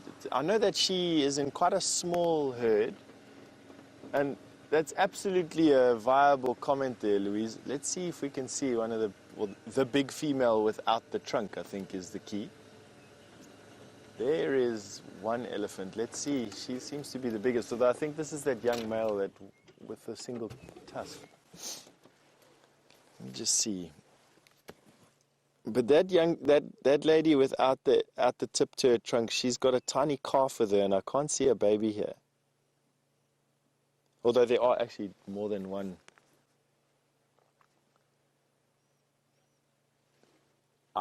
And also all the members of her herd have tusks, whereas this young bull is diagnostic of this particular herd with his single tusk.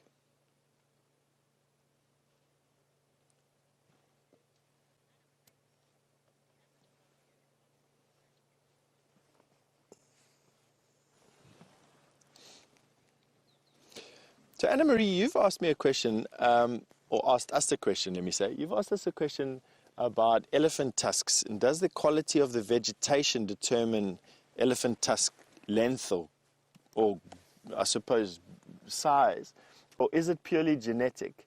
It's an interesting answer, that one, actually, in that, yes, the vegetation will definitely have an impact on their tusks. In this aspect, the harder and the coarser the wood that they have to eat during the dry season will wear their tusks down faster. And in areas where you just have hardwood trees, or a majority of hardwood trees, quite often elephant tusks are broken off. Botswana is a prime example. A lot of mupani there, and these elephants in Botswana quite often have fractured tusks. But there's also a genetic aspect to it. Elephants in the Kruger National Park have very long, very big tusks. In Botswana, you'll find very thick, stubby tusked elephant that will have massively wide tusks. And that is absolutely genetic. So you do have a genetic aspect. You do have a type of vegetation aspect. And then the third thing that creeps in is the actual minerals availability in that area. Some areas have enough minerals to keep animals 100% healthy. Other areas are mineral deficient. And in areas like forests and things, elephant actually have to eat clay and have to eat a bunch of, you sometimes see elephant eating bits and pieces of the ground. It's called geophagy. And that's to get these minerals that they can't find in their diet into their systems. And that can have an effect on the fragility of tusks and make them a bit more fragile, a little bit more brittle. It's a nice question there. I hope I answered it. I feel like I'm not giving anyone any real answers today. It's just discussions. This elephant is standing now in a thicket. It looks like he's standing in a sickle bush thicket, actually. Let me have a double check there and see what it is. No, it's another red thorn thicket. He's just, once again, just picked a branch off, one of the smaller branches at the top.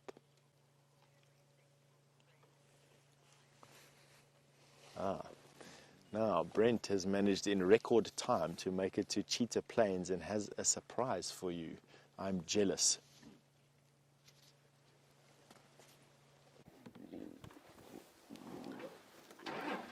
So there we go.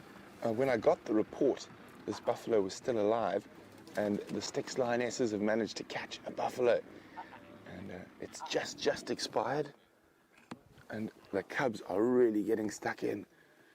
The ladies are still a bit tired to start feeding just yet, but these little cubs are being incredibly aggressive with each other.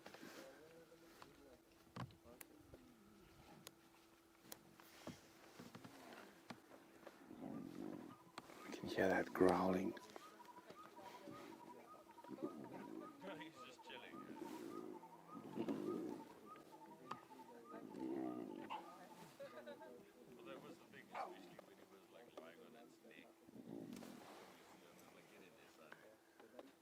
So, oh, look at them, really getting stuck in.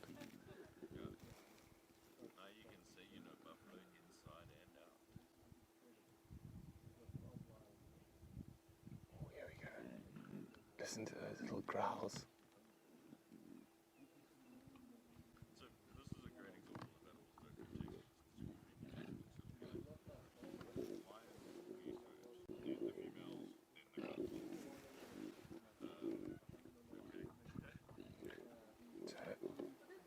The Styx have been doing quite well recently from what I've heard. They've made quite a few kills. This is right on the border of Nkuhuma and Cheetah Plains. Look at the little one just sitting on top. Now, can you believe those growls are coming from babies?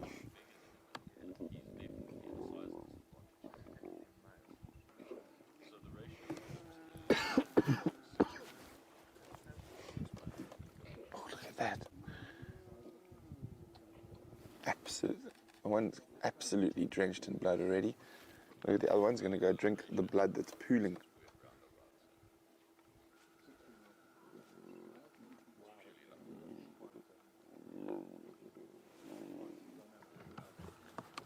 But here comes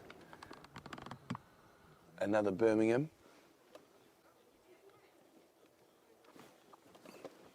Now let's see what he's going to do when he gets to that carcass. He should be quite tolerant to the cubs. There's a lioness coming in. Might not be so tolerant of her.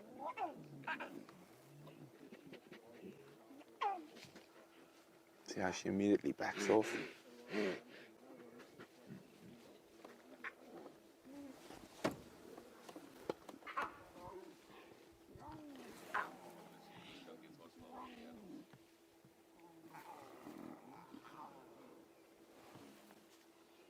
Oh, look at that.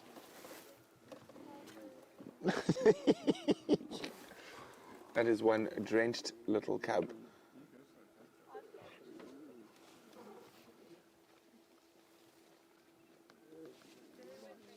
Oh, look at that, nose to nose with the big Birmingham.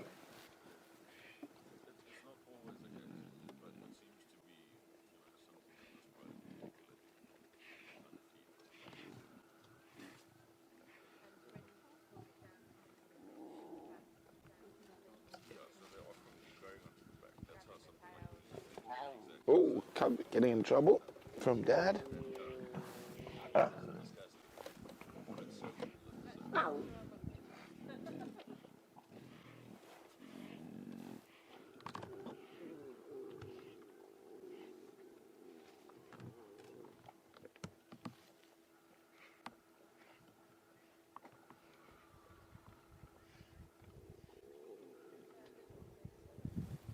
Now, Blue Butterfrog says these cubbies are definitely going to need some cleaning later.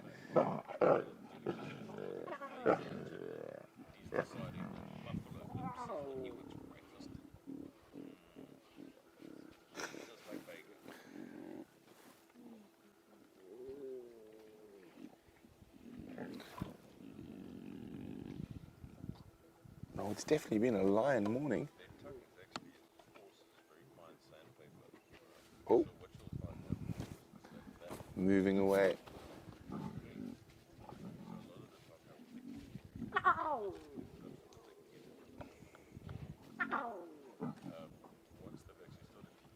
Just keeping quiet so we can hear what's going on.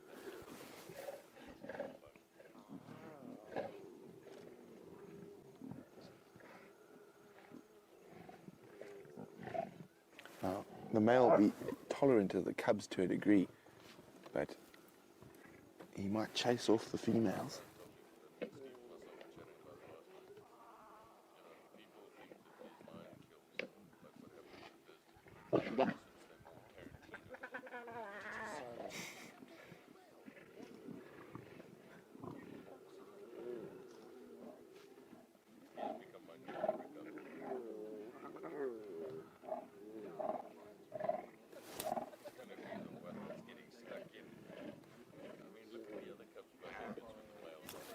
Linda would like to know, are these the mangy looking cubs that were left alone at the Juma pan, or that muddy empty pan the other day? They are indeed. This is the Styx pride. So there are 8 cubs here, 3 adult lionesses. And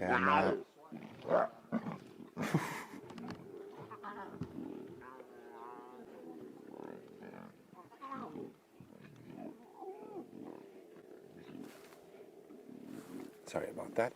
And just 1 adult male at the moment, but he is part of the Birmingham coalition.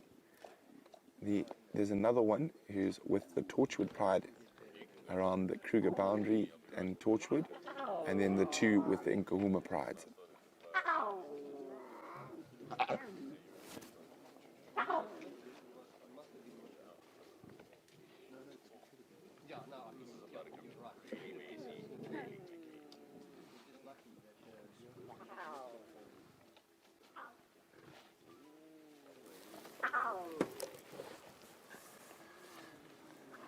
Now, Safari Dean says that's the cutest thing covered in blood I've ever seen. Yes, they are quite sweet looking.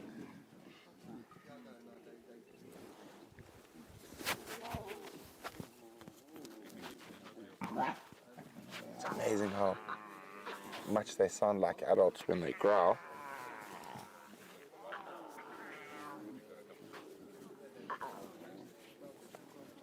Sorry, I'm just going to move my mic.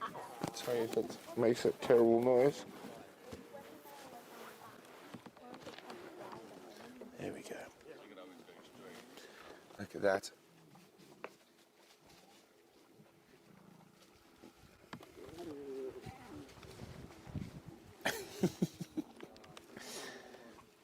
I can't decide. I think I really like the cub that looks like it's been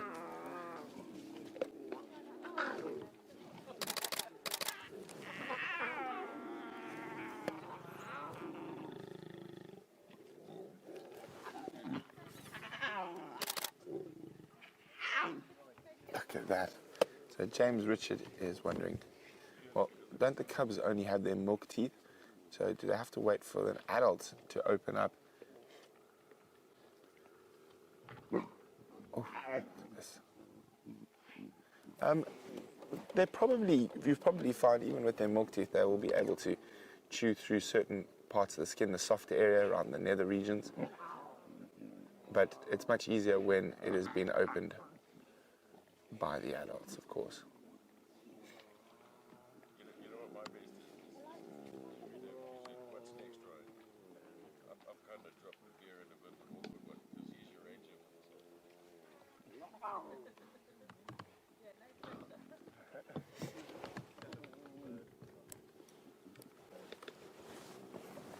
So unfortunately, guys, there are quite a lot of people waiting to get here. We'll stay for as long as possible, and then we will make space for the other vehicles. I just wanted to get here as quickly as possible, because there's always this incredible interaction just after the animal's killed, and when the animals are still quite hungry, and just getting involved in the feeding process.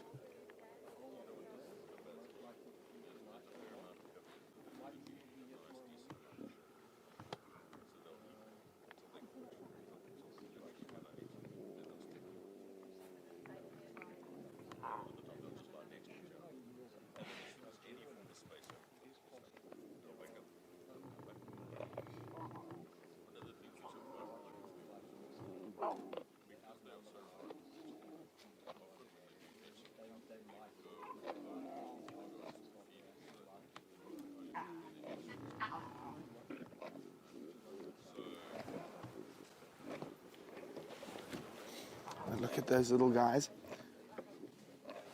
Them just off to the left. Look at that one licking the blood off its stopped off Mom's face. That was the lioness that looked like she was around the nostrils, and now the cub is just licking the blood all off her lips.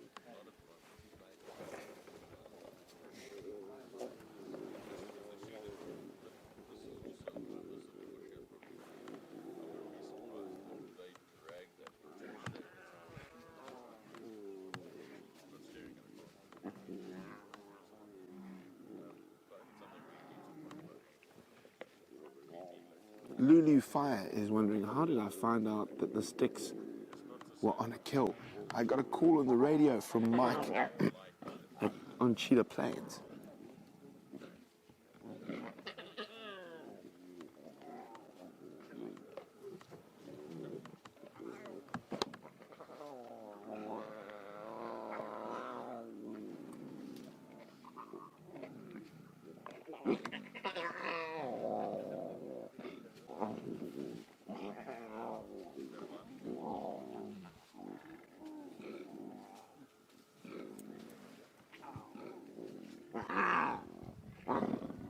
Listen to that sound. Those are cubs growling.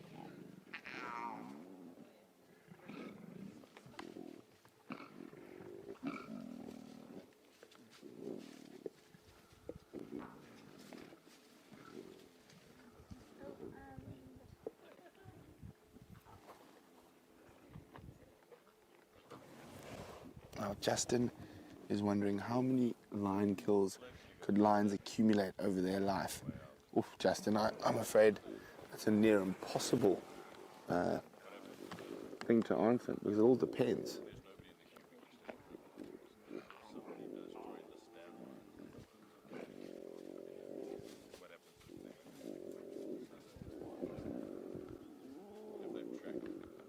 Now, the more cubs that try feed in the same spot, the more aggressive it'll become.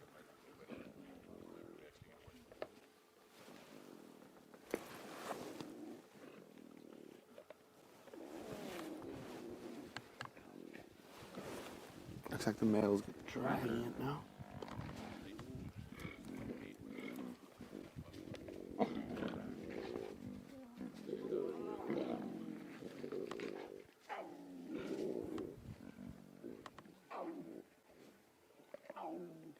Now, Emma's wondering, would the lions eat the stomach content?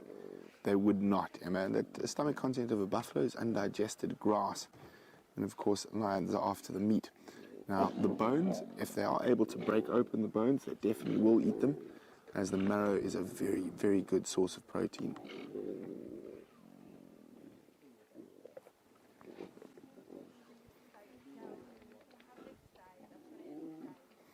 See, the cubs seem to be playing Who's the King of the Buffalo on top.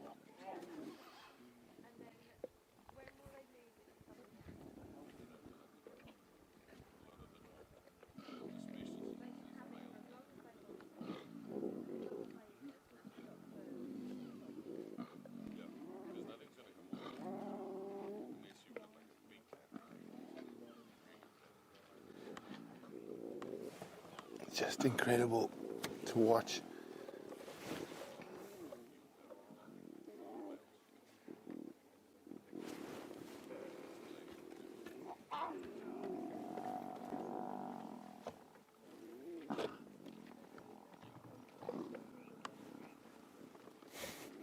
There's the big battle between the two smallest cubs trying to get right inside that buffalo.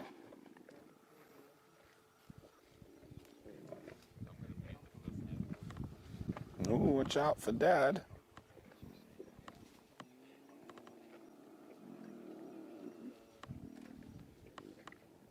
But it's happy days for the Styx Pride now.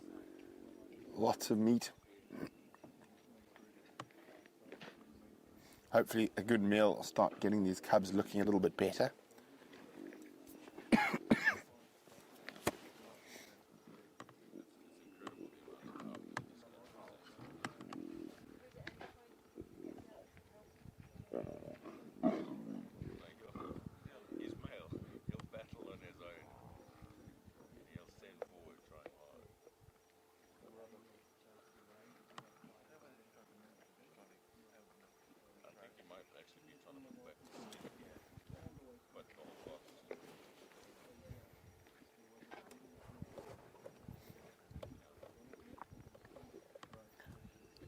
Now, Morning Glory's wondering, oh, the whole Styx Pride here. Yes. Well, there we go. We've got 1 lioness, 2 lioness, 3 lioness, and 1, 2. The cubs keep moving. That's what makes them difficult. 3, 4, 5, 6, and I think the others are just behind that buffalo's body that we can't see.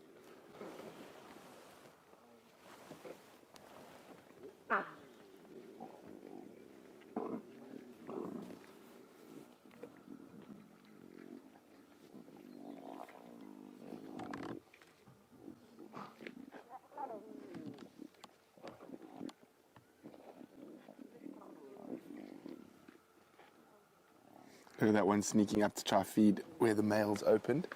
Let's see how that works out for him. Oh, cheeky.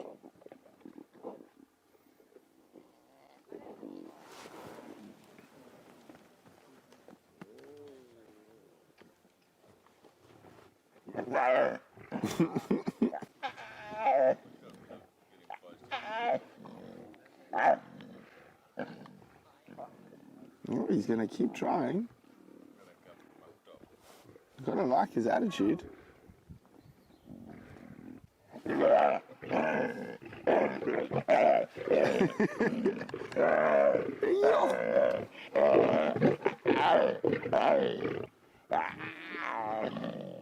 What cheeky little cub.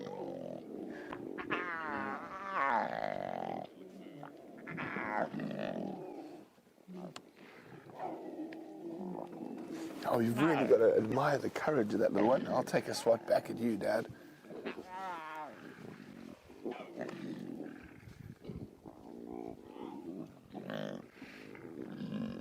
Look at him, he's still snarling. Still snarling.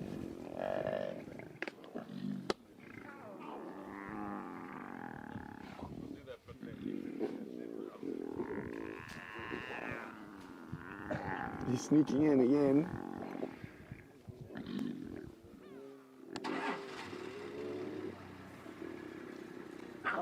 Oh, he's going to get back up. Oh, oh.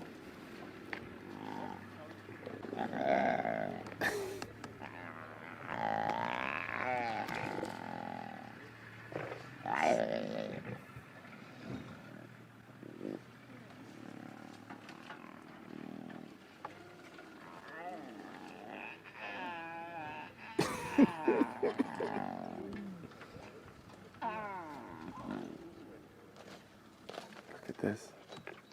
Very brave little cubs.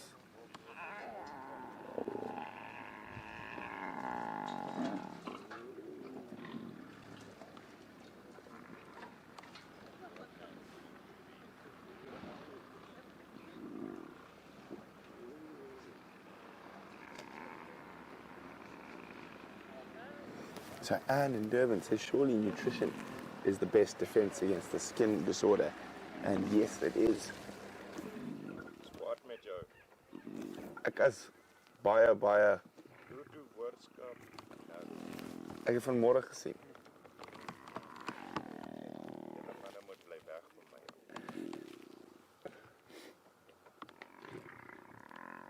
Look at this.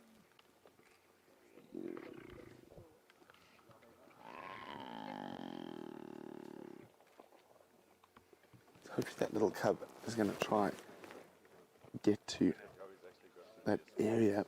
So the male's actually open up. It's probably going to go, he's going to get the tongue. There we go. It's got the tongue. And there it goes.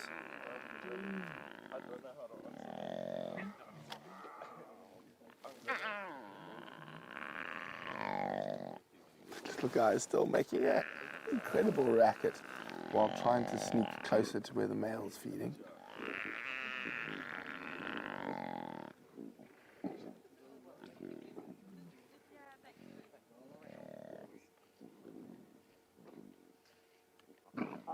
Look at that little cub just to the right there. He keeps popping his head up.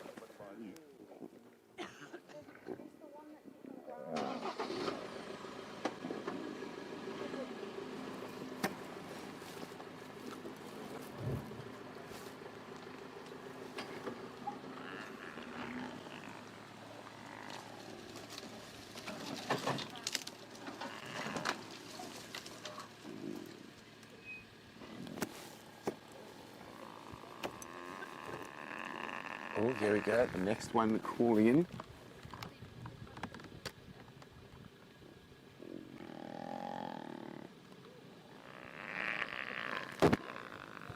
Let's see what happens.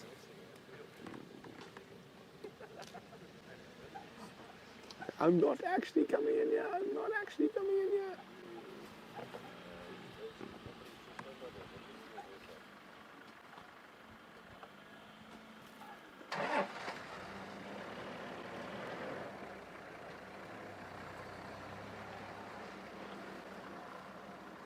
There's the brave and very loud little one coming back.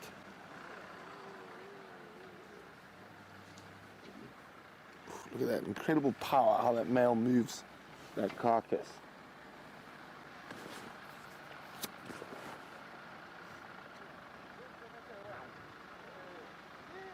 What Joanne says, look at that. Cubs are practicing, the ones on top of the buffalo, for when they have to catch their own buffalo. Oh, now there's 3 going in there. Let's see how long it takes before Dad sends a SWAT.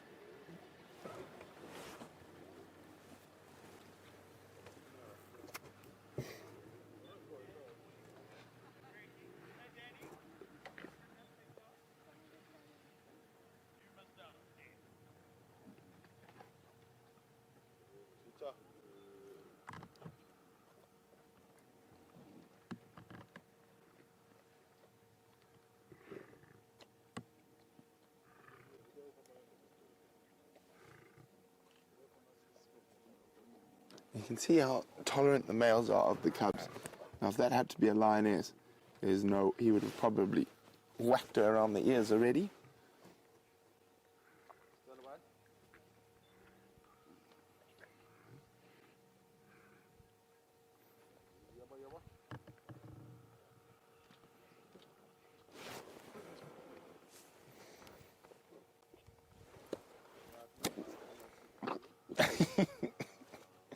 Fierce little ones.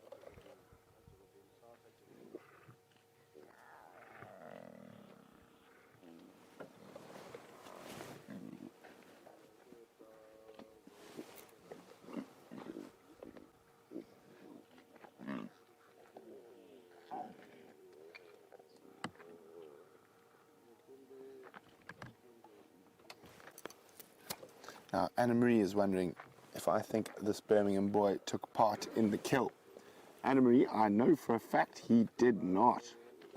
So I heard over the radio that he just watched the ladies take it down. Okay, let's see what happens now with those 2 little rascals getting right there where he's feeding.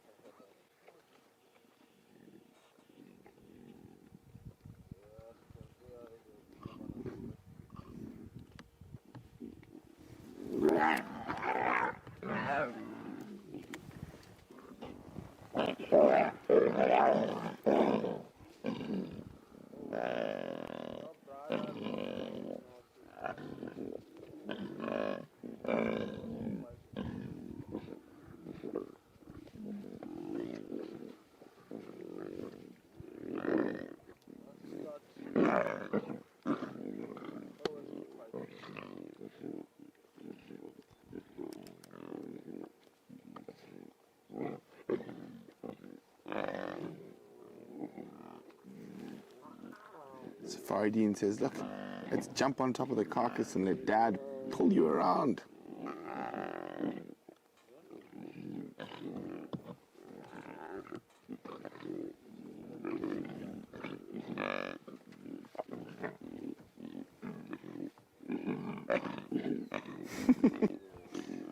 The one thing we can definitely say is the Styx cubs are not lacking in character.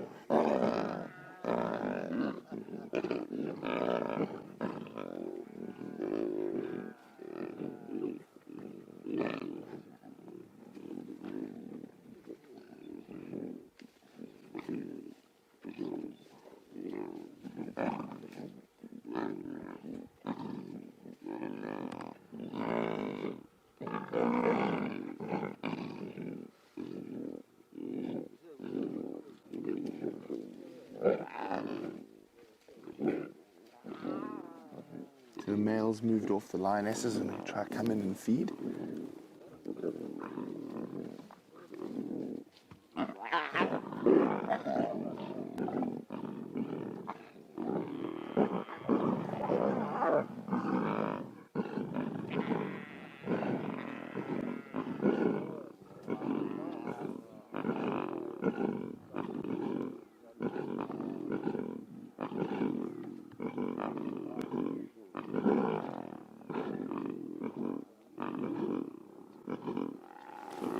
Incredible sounds. Just going to try reposition quickly there.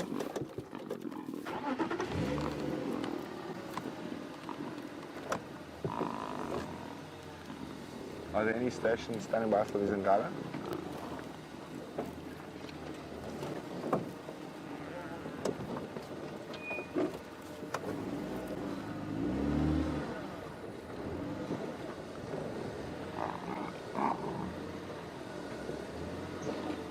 How's that for you, Ian?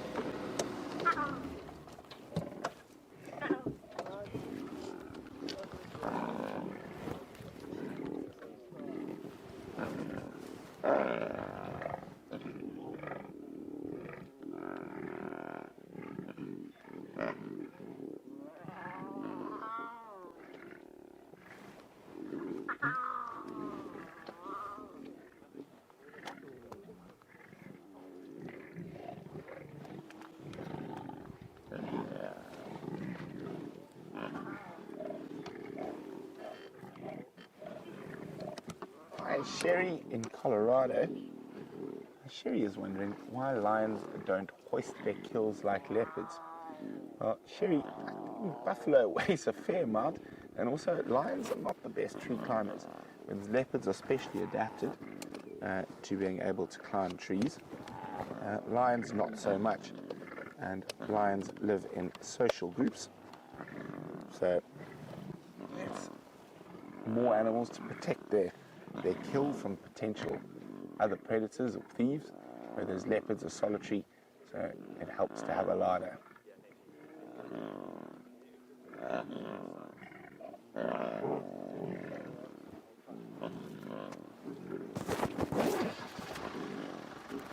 It's definitely warming up.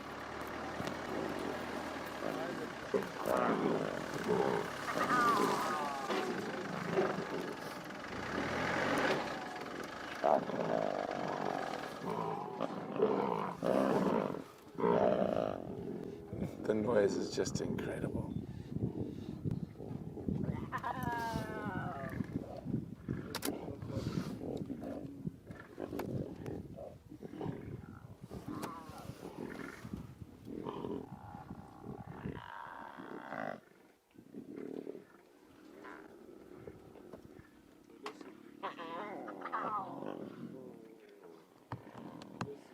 Oh, look at that on top.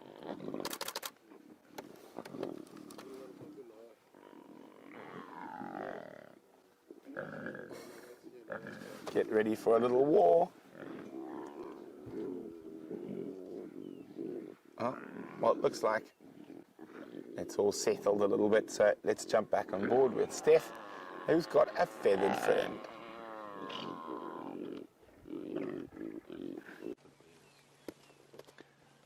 Welcome back. Wow, I bet Brent in his element, having raced across there, get to see all those cubs fighting over that carcass. I mean, just amazing. Really, really, really awesome.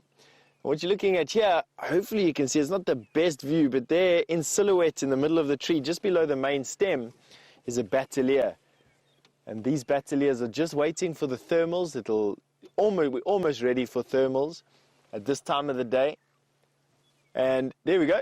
Well, so as I said, almost ready for thermals. Here we go. Batelier getting ready to fly out. Just going to see if we can. There we go. Dave's on him. On him. And there we got. Awesome. It's looking like it might go and sit in that bush. There we go. How awesome was that? Just swap trees.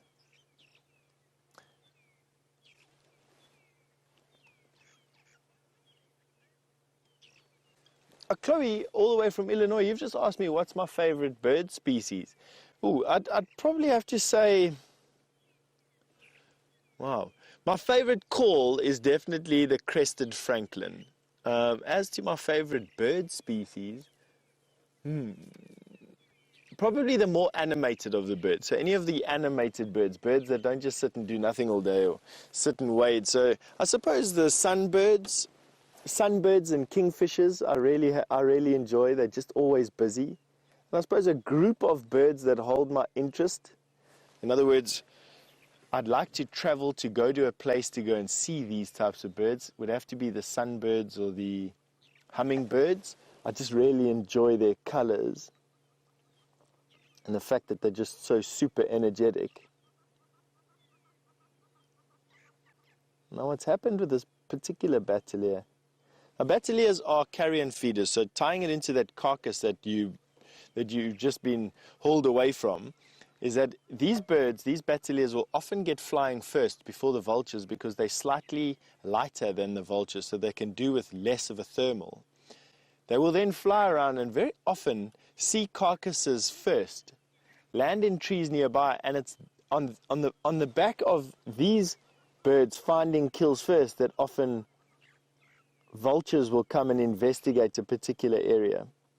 Now, I'm just double checking my fact here because I'm a bit rusty on sexing of a batelier, but that wing panel that you can see there, so just below the white bar on the wing is a black line, and now it's either a male or a female, so just give me 1 second here. I think the larger in eagles is always the female,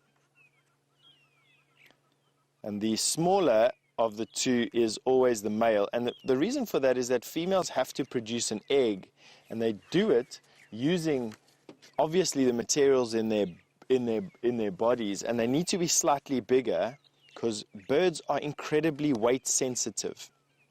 So by her taking out some of her body to make an egg, she needs to be able to replace that energy, and she needs to be able to fly around with that egg inside of her for a bit. So in eagles, at least, the females are always bigger. Now, I'm just busy checking here. I'll be with you in 1 second and see to sex this particular one. It is a male, I thought so. All right, so it's a male, and I know that because of the totally black wing bar just below that white patch. Females, you'll be able to see a white portion there. It'll be completely white.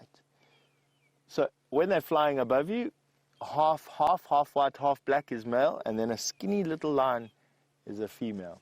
This is a male batelier. Even though he looks quite impressive, he's fairly big. Also called the short-tailed snake eagle. It was called the short-tailed snake eagle for a while. They've got a unique way of catching snakes. They sometimes swoop down onto a snake that's crossing a road, pick it up, and then whiplash it in the sky. In other words, they'll pick it up, drag it into the sky, drop it, catch it mid-air, change direction very quickly, which whips that snake and obviously breaks its spine and kills it. and then they eat the snake. So they are called snake eagles. And if this particular bateleur allows us a glimpse, you'll see that its feet, well, not its feet really, but its legs are not covered in feathers. They have got featherless legs, and they'll use their wings and their feet to strike out at snakes as well. Obviously, if a snake strikes the feathers on the wings, it's harmless. And then the unfeathered legs are more maneuverable, and they'll strike out using their sharp claws and talons and incredibly strong grip to then disable the snake. But that being said, these short-tailed snake eagles are mostly carrion feeding. They're mostly scavenging birds, and will very often just wait for easier pickings off of a carcass, similar to that one that you are lucky enough to be viewing with Brent.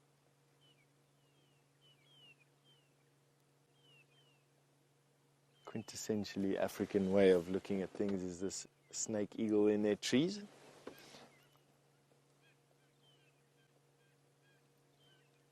Because they are carrion feeding birds, you don't really find these birds outside of national parks in South Africa. And that's because they get poisoned quite often. Well, I don't know if it still happens as much, but quite often poisoned carcasses are left out to kill, in particular, jackal and caracal. Excuse me. Excuse me. I tried to cover that as best as I could. Oh, excuse me, please.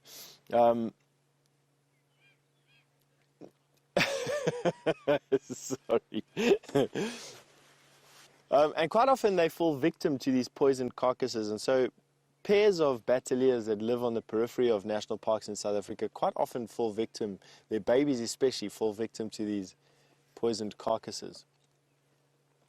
Talking about babies, one of this eagle's babies is flying around us, and I'm going to see if we can pick it up. It's flying over this valley here over my head.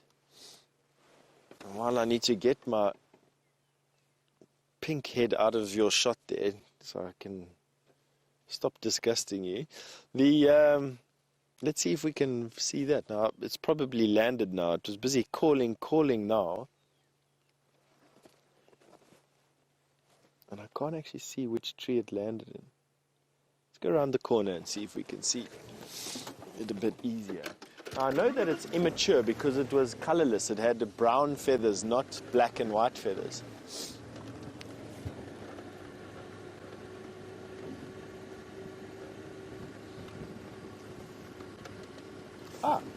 So James Richard, you just commented on enjoying the double-banded sandgrass that we showed you eventually after waiting at that pan for so long last night, and you want to know how many other types of sandgrass we find in this area. James, while there may be some overlap in the northern part of the Kruger with one or two of the other sandgrass species, here in particular we only get the double-banded sandgrass, and that one that we saw last night was the female, and I know that because she was uniformly colored. The males have this big, bold, black and white stripe across their chest. Just have a look at this magnificent knobthorn. I'm going to go back a little bit to just give you the impression here. I like these trees. When I first started guiding, this was the first tree that I could identify from its flowers, and my trainer at that stage just said, they're easy, they're the ice cream trees. And have a look at that. You can see, I mean, it's going to take a little bit of imagination with this particular tree, but you can imagine a cone with an ice cream blob on the top there. Isn't that just amazing? Let's go a little bit closer and have a look at its flowers, and maybe we'll be lucky enough to see what's pollinating it. There's not that many bees around, to be quite honest, and not that many flies. There was one fly. I think James had a fly on a knobthorn flower the other day. So you might find that being the first flowers in the season, there's a butterfly. And you see the butterfly there, Dave? Up on the top, a little bit up to the left. There you go. Up at the top left corner, there's a butterfly there on the edge. There we go. Let's see if we can identify that particular butterfly for you. have my butterfly book, and I've been looking forward to using it. And that'll give us an idea. Let's see if we can identify that butterfly for you.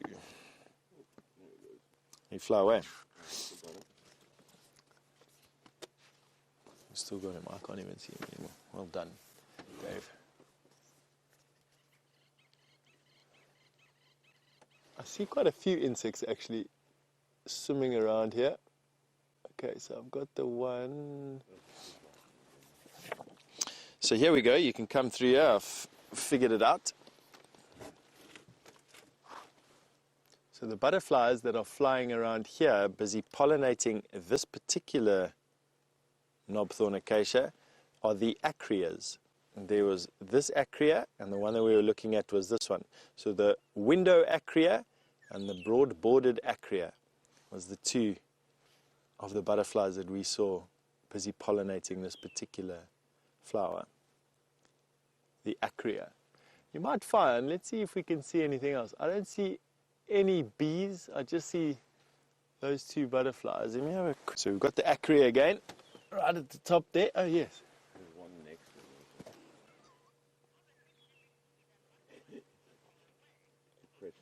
to me. Albeit you've just commented on how did I see that butterfly from so far away. I didn't actually, to be quite honest with you. I expected that there was going to be a butterfly on here, or not a butterfly, a pollinator of some sort, and it just caught my eye. That's an acria, except that there was now another butterfly there. There was also an African monarch on the leaf as well. Or it may have been a dancing acria. Just judging from the fact that the other two butterflies we saw were both acrias, I'm going to go with a dancing acria. That looks like the acrias are the ones that are pollinating these flowers. I also see a jewel beetle. So I've got a blue jewel beetle. Let's see what else we can see here.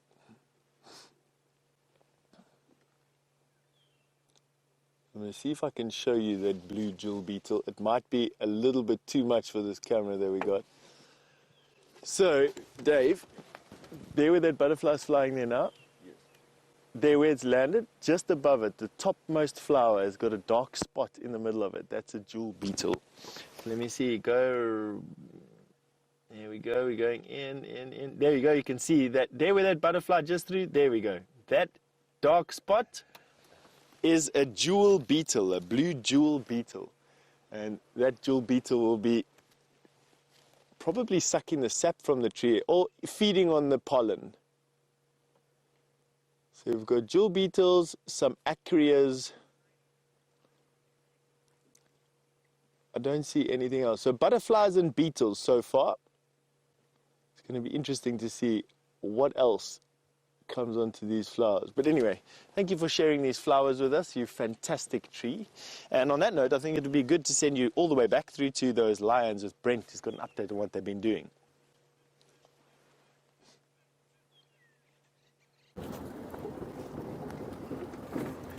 So I've left the lines. We're going to go back there before the end of drive.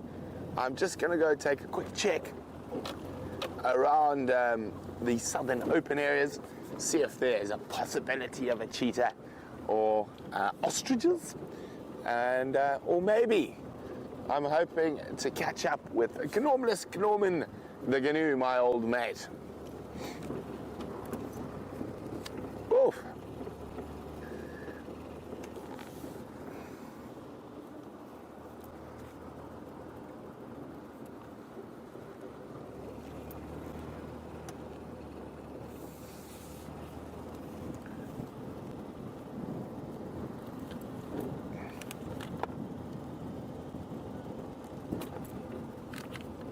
Let's have a look. This is also the area Nkuhuma has been spending a lot of time in.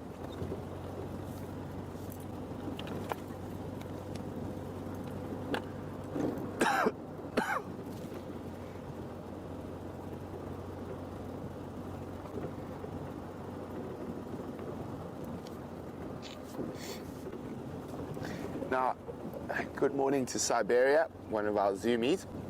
Siberia is saying, have I ever heard any folklores or stories of indigenous people using cheetah, lion, or leopard for hunting? There is only one that I know of, and it's not you, or I suppose it is, but it's more of a moral. It's a moral folklore, a moral story about the lazy hunter, and it's a Zulu story. The lazy hunter. It was a particularly lazy man, and when he happened upon a female cheetah who had 5 cubs, and she was hunting, and he saw how good she was at hunting, and she left the cubs lying in a thicket like most of the big cats do, and went off to have a drink of water. And the lazy hunter thought to himself, if I catch one of those, I can use it to hunt. So then he got there, he took 1 cub, then he thought, but if I have 2 cubs, then I don't have to do any hunting. So he took a second, he thought, but hey, if I have 3, 4, 5, if I have 5 cubs, then I'm sorted for life.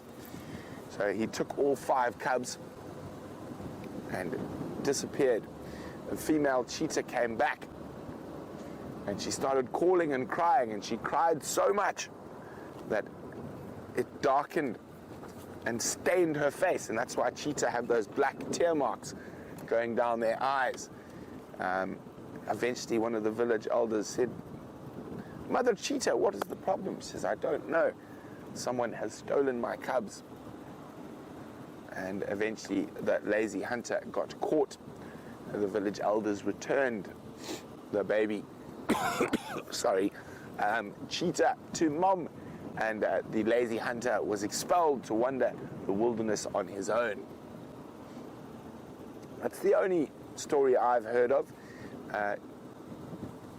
Generally, in most African cultures, the only domesticated animals, apart from livestock, have been dogs, and dogs are used for hunting throughout Africa. Now, more than likely, dogs domesticated themselves over time, scavenging around people, and people probably didn't chase them away because they developed into an early warning system for bigger predators like lions and stuff being around. The dogs would yap, bark, and notify the people, and that's probably how the domestication of dogs happened.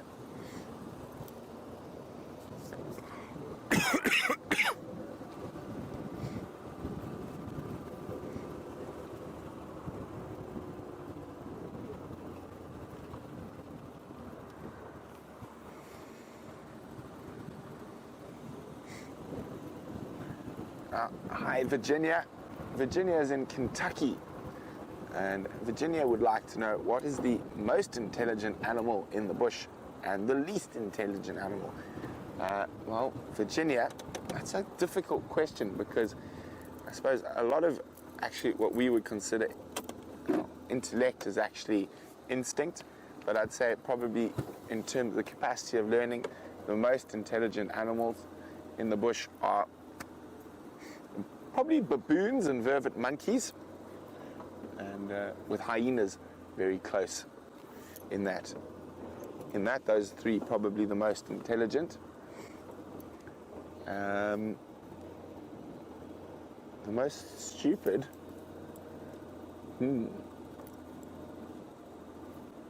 Probably. What do you think's the most stupid, Fem?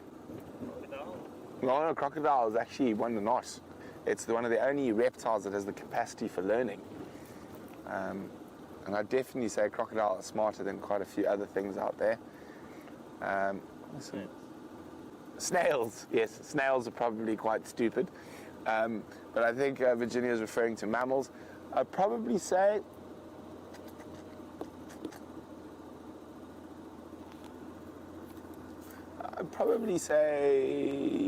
rhinos. Rhinos are not very clever, neither are hippopotamus for that matter, or wildebeest. Now, Final Control thinks squirrels, but I have evidence to dispute the fact that squirrels are stupid because they still manage to get into my stash of snacks. I've now boarded up the house, and they found a gap through the chimney. So I need to find a way to block up the chimney now. Okay, well, just hoping for a view of some cheetah down here, but all I can see is some zebras. Let's just go a bit further forward.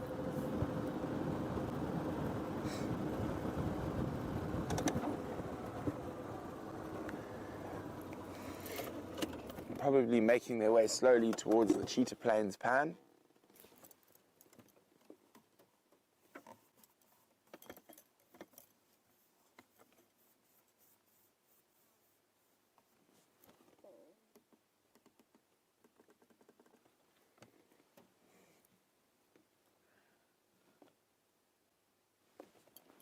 Really, really still out here in the open area.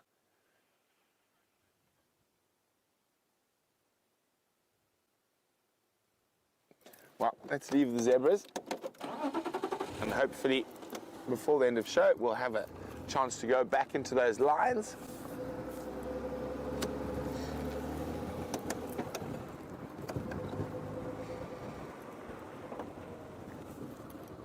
And while we keep searching Cheetah Plains and slowly make our way back towards the Styx Pride, let's go see what Stef's up to.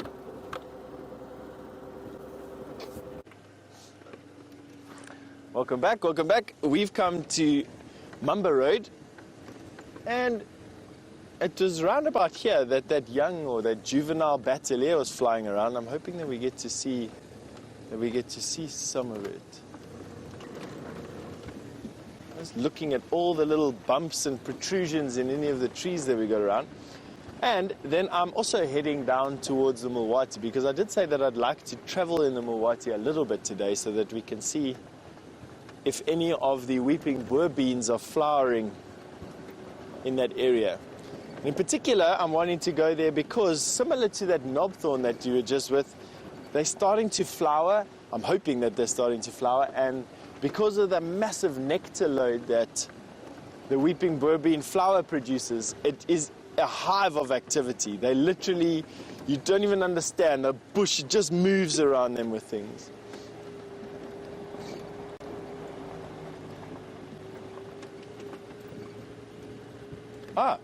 So Raisa, you've just said that weeping boer beans are your favorites, and I must say this time of year weeping boer beans are some of my favorites as well. So I'm glad that we share that in common, and I also hope that we see one today. So we're going to head down now. This road will terminate in the Mulwati, and then we'll pick a direction either upstream or downstream to drive in. I'll see how I feel when I get there, and hopefully with the more nutrients at the river and more water, that would be where I would imagine we'd get a boer bean flowering for the first time. That's on top of some or other termite mound. We had a look at some of them yesterday, maybe one or two that were on top of termite mounds yesterday, and I must be honest, none of them looked like they were even budding yet. But maybe we're lucky. It is going to be something that I spend the next couple of days trying to find before friend James gets back. This place always amazes me. No one really likes driving Mumba Road because it goes over this crest where we have these monkey thorns, or monkey oranges, excuse me, not monkey thorn, where we have this vast thicket of monkey orange. And if you do find anything here, you can never ever get into it because these trees literally rip our cars to pieces. But a lot of activity comes through them. Lots of buffalo enjoy hiding out in them. You find elephant wandering through them. Lots of zebra, steenbok duiker, leopard because of that. I've walked through this particular thicket on a number of occasions, and it's quite extensive. I'd say a good couple of hectares in extent across the top of this creek. One of the largest of the monkey orange thickets that we have on the property is this particular one. And you know, up until I started at Juma, I didn't really ever think about the monkey orange thickets. I mean, I'd seen monkey oranges, of course, but I didn't until I'd started here last year in April realize the extent that these monkey oranges have invaded. I can't really call it an invasive plant. It's not an invasive plant. What it is, it's growing in response to something that's happening on it, and it's either overgrazing or it's compaction that does this. This particular plant does well in an area where other plants do not. So if that makes sense. So monkey oranges do well and propagate well and live well in areas that other plants don't.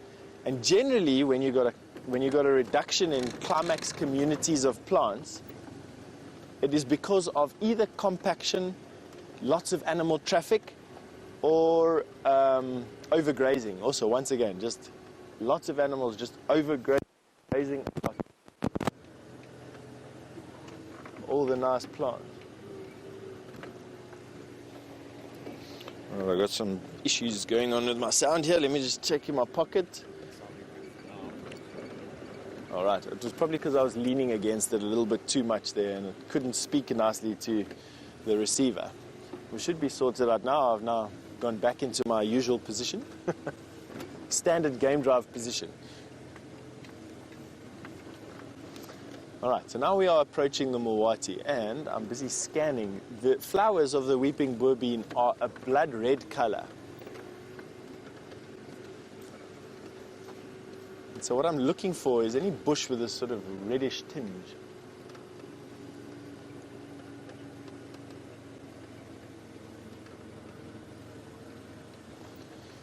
But Jason, hi Jason, you've asked, do I know anyone that's been poisoned by Tamboti smoke and what are the symptoms? I don't actually. Tamboti poisoning is one of those, Tamboti smoke poisoning is one of those things that you hear about often, but it always seems to happen to other people. And so I don't know of anyone that has been poisoned by Tamboti smoke. I mean, it's obviously real, but I don't know of anyone that's been poisoned by it. And are we going to go this way, Dave? Yeah, let's go this way. And the symptoms are tummy cramps and nausea, with an extreme case of runny tummies and diarrhea being what happens. I think I may have chosen a difficult egress point here. Let's just see. No, nothing that Wendy won't be able to deal with in the blink of an eye. All right, so now the key is just to let Wendy idle through the sand.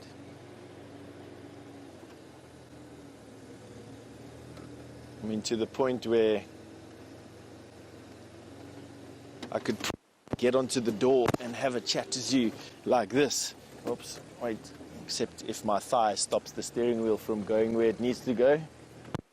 It gives me a chance now to scan the bush over here for this weeping boerbean that we're looking at. So yeah, it'll generally just make you sick there, Jason, the Tamboti smoke poisoning, tummy cramps, nausea, and diarrhea in extreme cases. I suppose if you were young, you put a baby in the smoke, or you put someone who has some or other type of respiratory problem in smoke.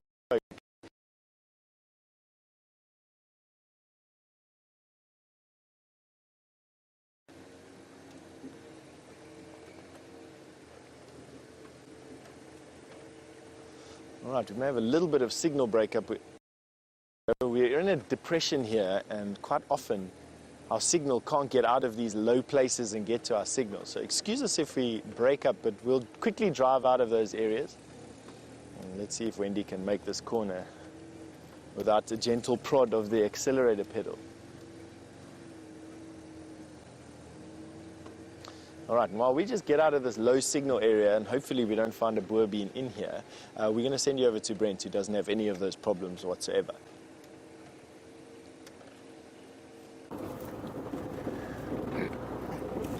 Well, welcome back. We are on our way back towards the Styx Pride.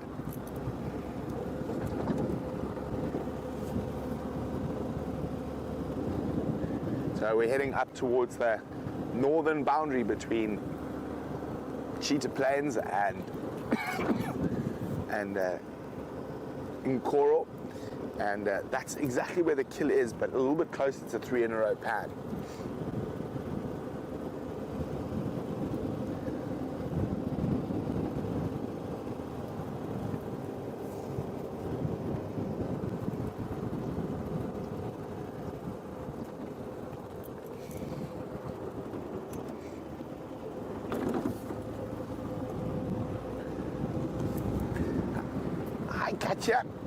Katja is wondering why the Styx and Nkuhuma seem to specialize in buffalo and not kudu or zebra.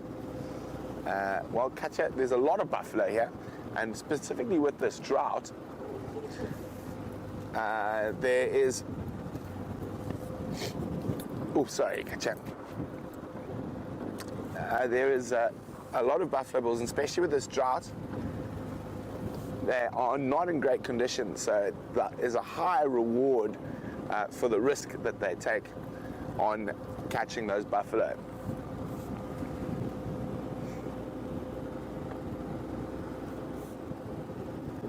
And now, especially with cubs, they're going to need to kill more often if they focus on smaller creatures like kudu and zebra. Now with the buffalo, it's a good solid source of meal for a couple of days. And as those cubs get older, they're going to have to produce more and more meat for them. And that also, and that also means, and also as the cubs get older, they're going to be able to also join in the buffalo hunts.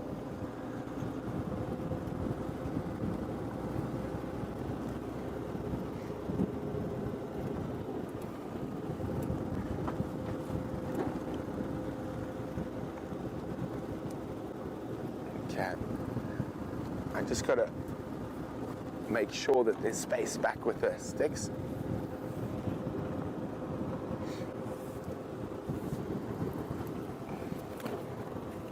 So we're going to jump back on with Stef, who's in the Mawati. Hopefully he can succeed where I failed and find you a white-throated robin.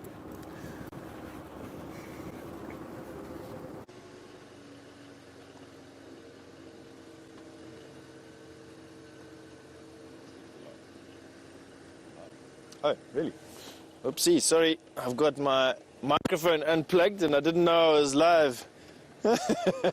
Sorry. Davey, giving me the heads up there. All right, here we have a weeping boerbean. Let us see if we can spot any flowers. So this is a magnificent example of a boerbean. And let's see if we can get anything here. So what we're looking for is these like grape-like trusses of flowers.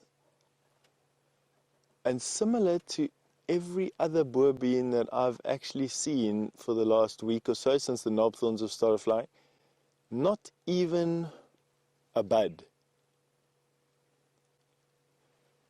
I wonder if it's not in response to the dry. They need a certain amount. They don't have a certain amount of water that they need to have access to before they shoot out their buds, because of the fact that they produce such a lot of nectar. The nectar literally runs down the sides of these trees. It actually stains the bushes. But this particular tree has not even one. I think what I'm going to do next is I'm going to go and visit that massive boerbean tree on that massive termite mound at the junction with the Chelepan and Weaver's Nest, and see if perhaps a termite colony with access to better water may have different. Maybe we can see some buds, but this absolutely has nothing. Brent has just asked me to keep an eye out for you for that white-throated robin that he's been looking for. I absolutely will, Brent. I mean, they are quite difficult birds to find. I know why Brent wants to see one is because they are quite special to see, especially around these areas. So I've got some sunbirds and I have some go-away birds that are around, but nothing much. We will absolutely have a better chance of seeing that white-throated robin when this particular boerbean starts to flower, which will be, it doesn't look like any time soon. It's interesting, you know, every single year out here brings with it a different thing. Brings with it a different insect that's a plague. This year it's been flies, and for the last year it's been flies. Other times there'll be these little stink bugs or spiders or you name it. What happens out here is every single year there'll be something or other that gives us a different surprise and has a different epidemic to it, or feel to it at least anyway. It's not really an epidemic, but it just feels like it. There's a brown-hooded kingfisher, and we've got in the branch right there, there you go, over there in the middle. Brown-hooded kingfisher. So unlike the woodland kingfisher, this particular bird, although it has that blue, it's a slightly darker blue on the wing and not as much of it. And then it has a beak that is red and red at the top and red at the bottom, not red and black like the woodland kingfisher. And then although it has got an eye stripe, it's not that mask that the woodland kingfisher has. Coupled with the fact that this one doesn't migrate away, so this one is sedentary, it's not nomadic, and there he goes. Oh, he's in the sun now. Let's see if we can get him there.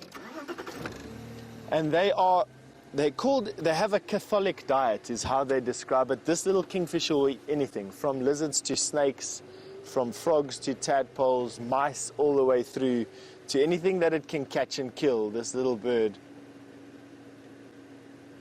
And then he flies away. Obviously doesn't want to be filmed too much. Anyway, at least we got to see him, which was quite nice. So these little birds don't go anywhere. Woodland kingfisher we expect back around about November, end of November, beginning of December. All right. So no luck in the Mulwati in this particular area for weeping boerbean. So Raisa, we're still on the look out for that particular tree, but what I am going to do is see if we can go through to Chelepan before the end of the drive. And while I get there, I'm going to send you back through to some lion cubs which are busy trying to inhale a buffalo.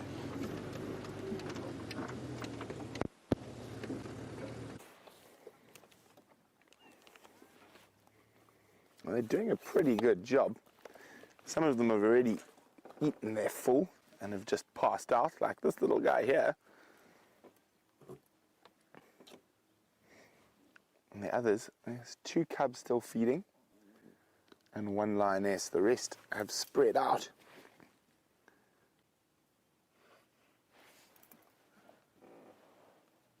Now, at the moment I can only see, there's the male. I can see 1, 2, 3, 4, 5, 6, 7 cubs and 1 lioness. 2 lioness, sorry, I'm missing 1 lioness. But I'm sure she's sleeping around here close by, or she might have headed towards 3 in a row pan for a drink. Oh, complaining, don't come eat near me. There's some serious attitude amongst these little Styx cubs.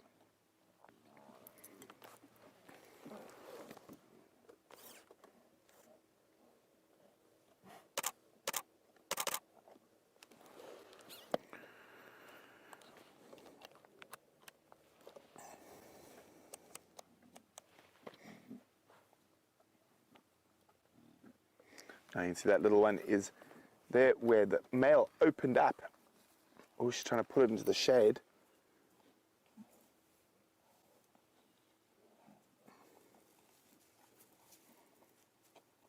Bit too heavy for her by herself.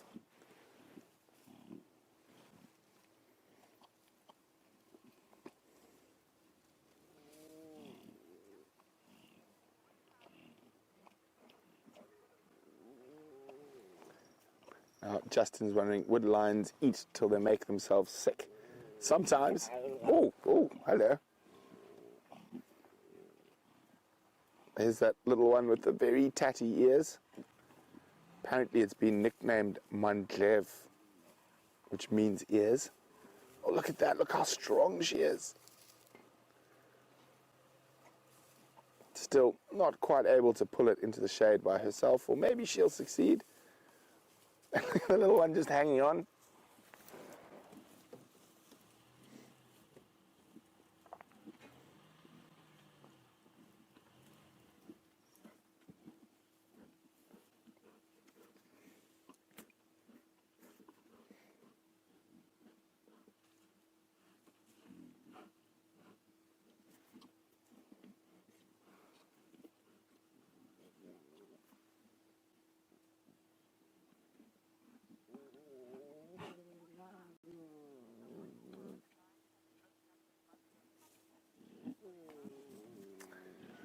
Bush Mum is wondering why the lions haven't opened up this buffalo fully yet. Well, it's probably because I think they had a kill yesterday, so they're not too hungry. You can see from their bellies. Although these little cubs, you would swear they were starving the way they're behaving.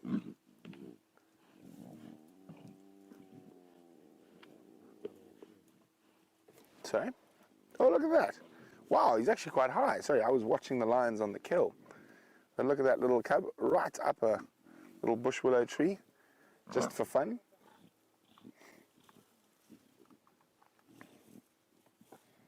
But this little one with the tatty ears has managed to almost get underneath.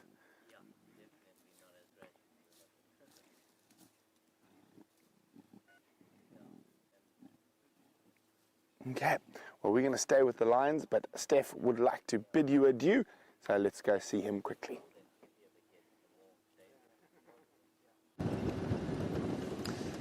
That is exactly what I'd like to do. So we've got something to come to this afternoon. We didn't quite get out to that weeping boer bean as quickly as what I thought we were going to. Nevertheless, it leaves something exciting to look for this afternoon. But from myself, Stef, and from Dave, we just want to say thank you very, very much for joining us this morning. All your questions and comments, always such a pleasure. Have a good day wherever you are. See you again at 3 o'clock.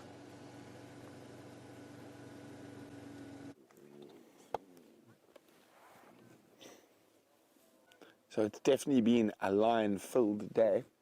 We started off with the 15 lions on Juma, the 5 Nkuhumas, 8 cubs and 2 Birminghams, and now we're ending with the 8 Styx cubs, 1 Birmingham and 3 lioness. So what's that total there, yeah? I think that could be a record for one day, a Safari Live record. So we've got 15 with Nkuhumas and Birmingham, so 1 more Birmingham, 16, plus 3 lionesses were 19, and then 8 more cubs. Maths is not 27.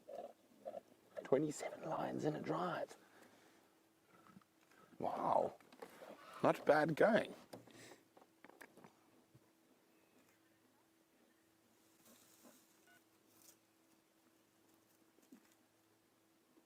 Look at that little one, has really just got right in there.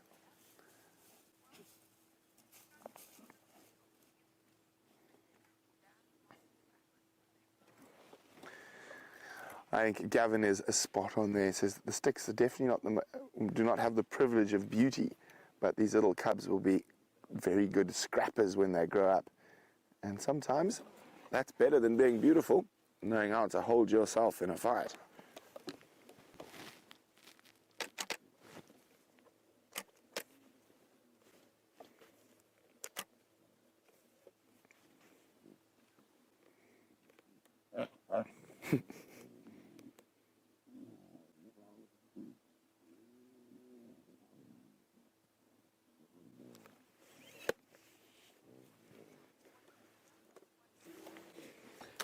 It has been an absolutely splendid sunrise safari. Thanks for joining us. It's been great having you on the back. And as I said, what a lion-filled morning. 27 different lions today.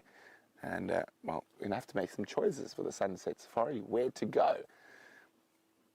Thanks for all the questions and comments. We really do appreciate them. But from all of us here at Safari Live, we're about to leave. So I'm going to keep chatting to you, but let's look at the lions.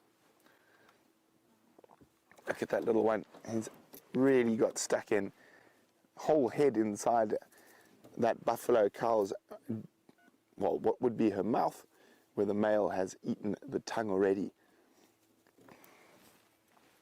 So from the Styx cubs and us, adieu till this afternoon.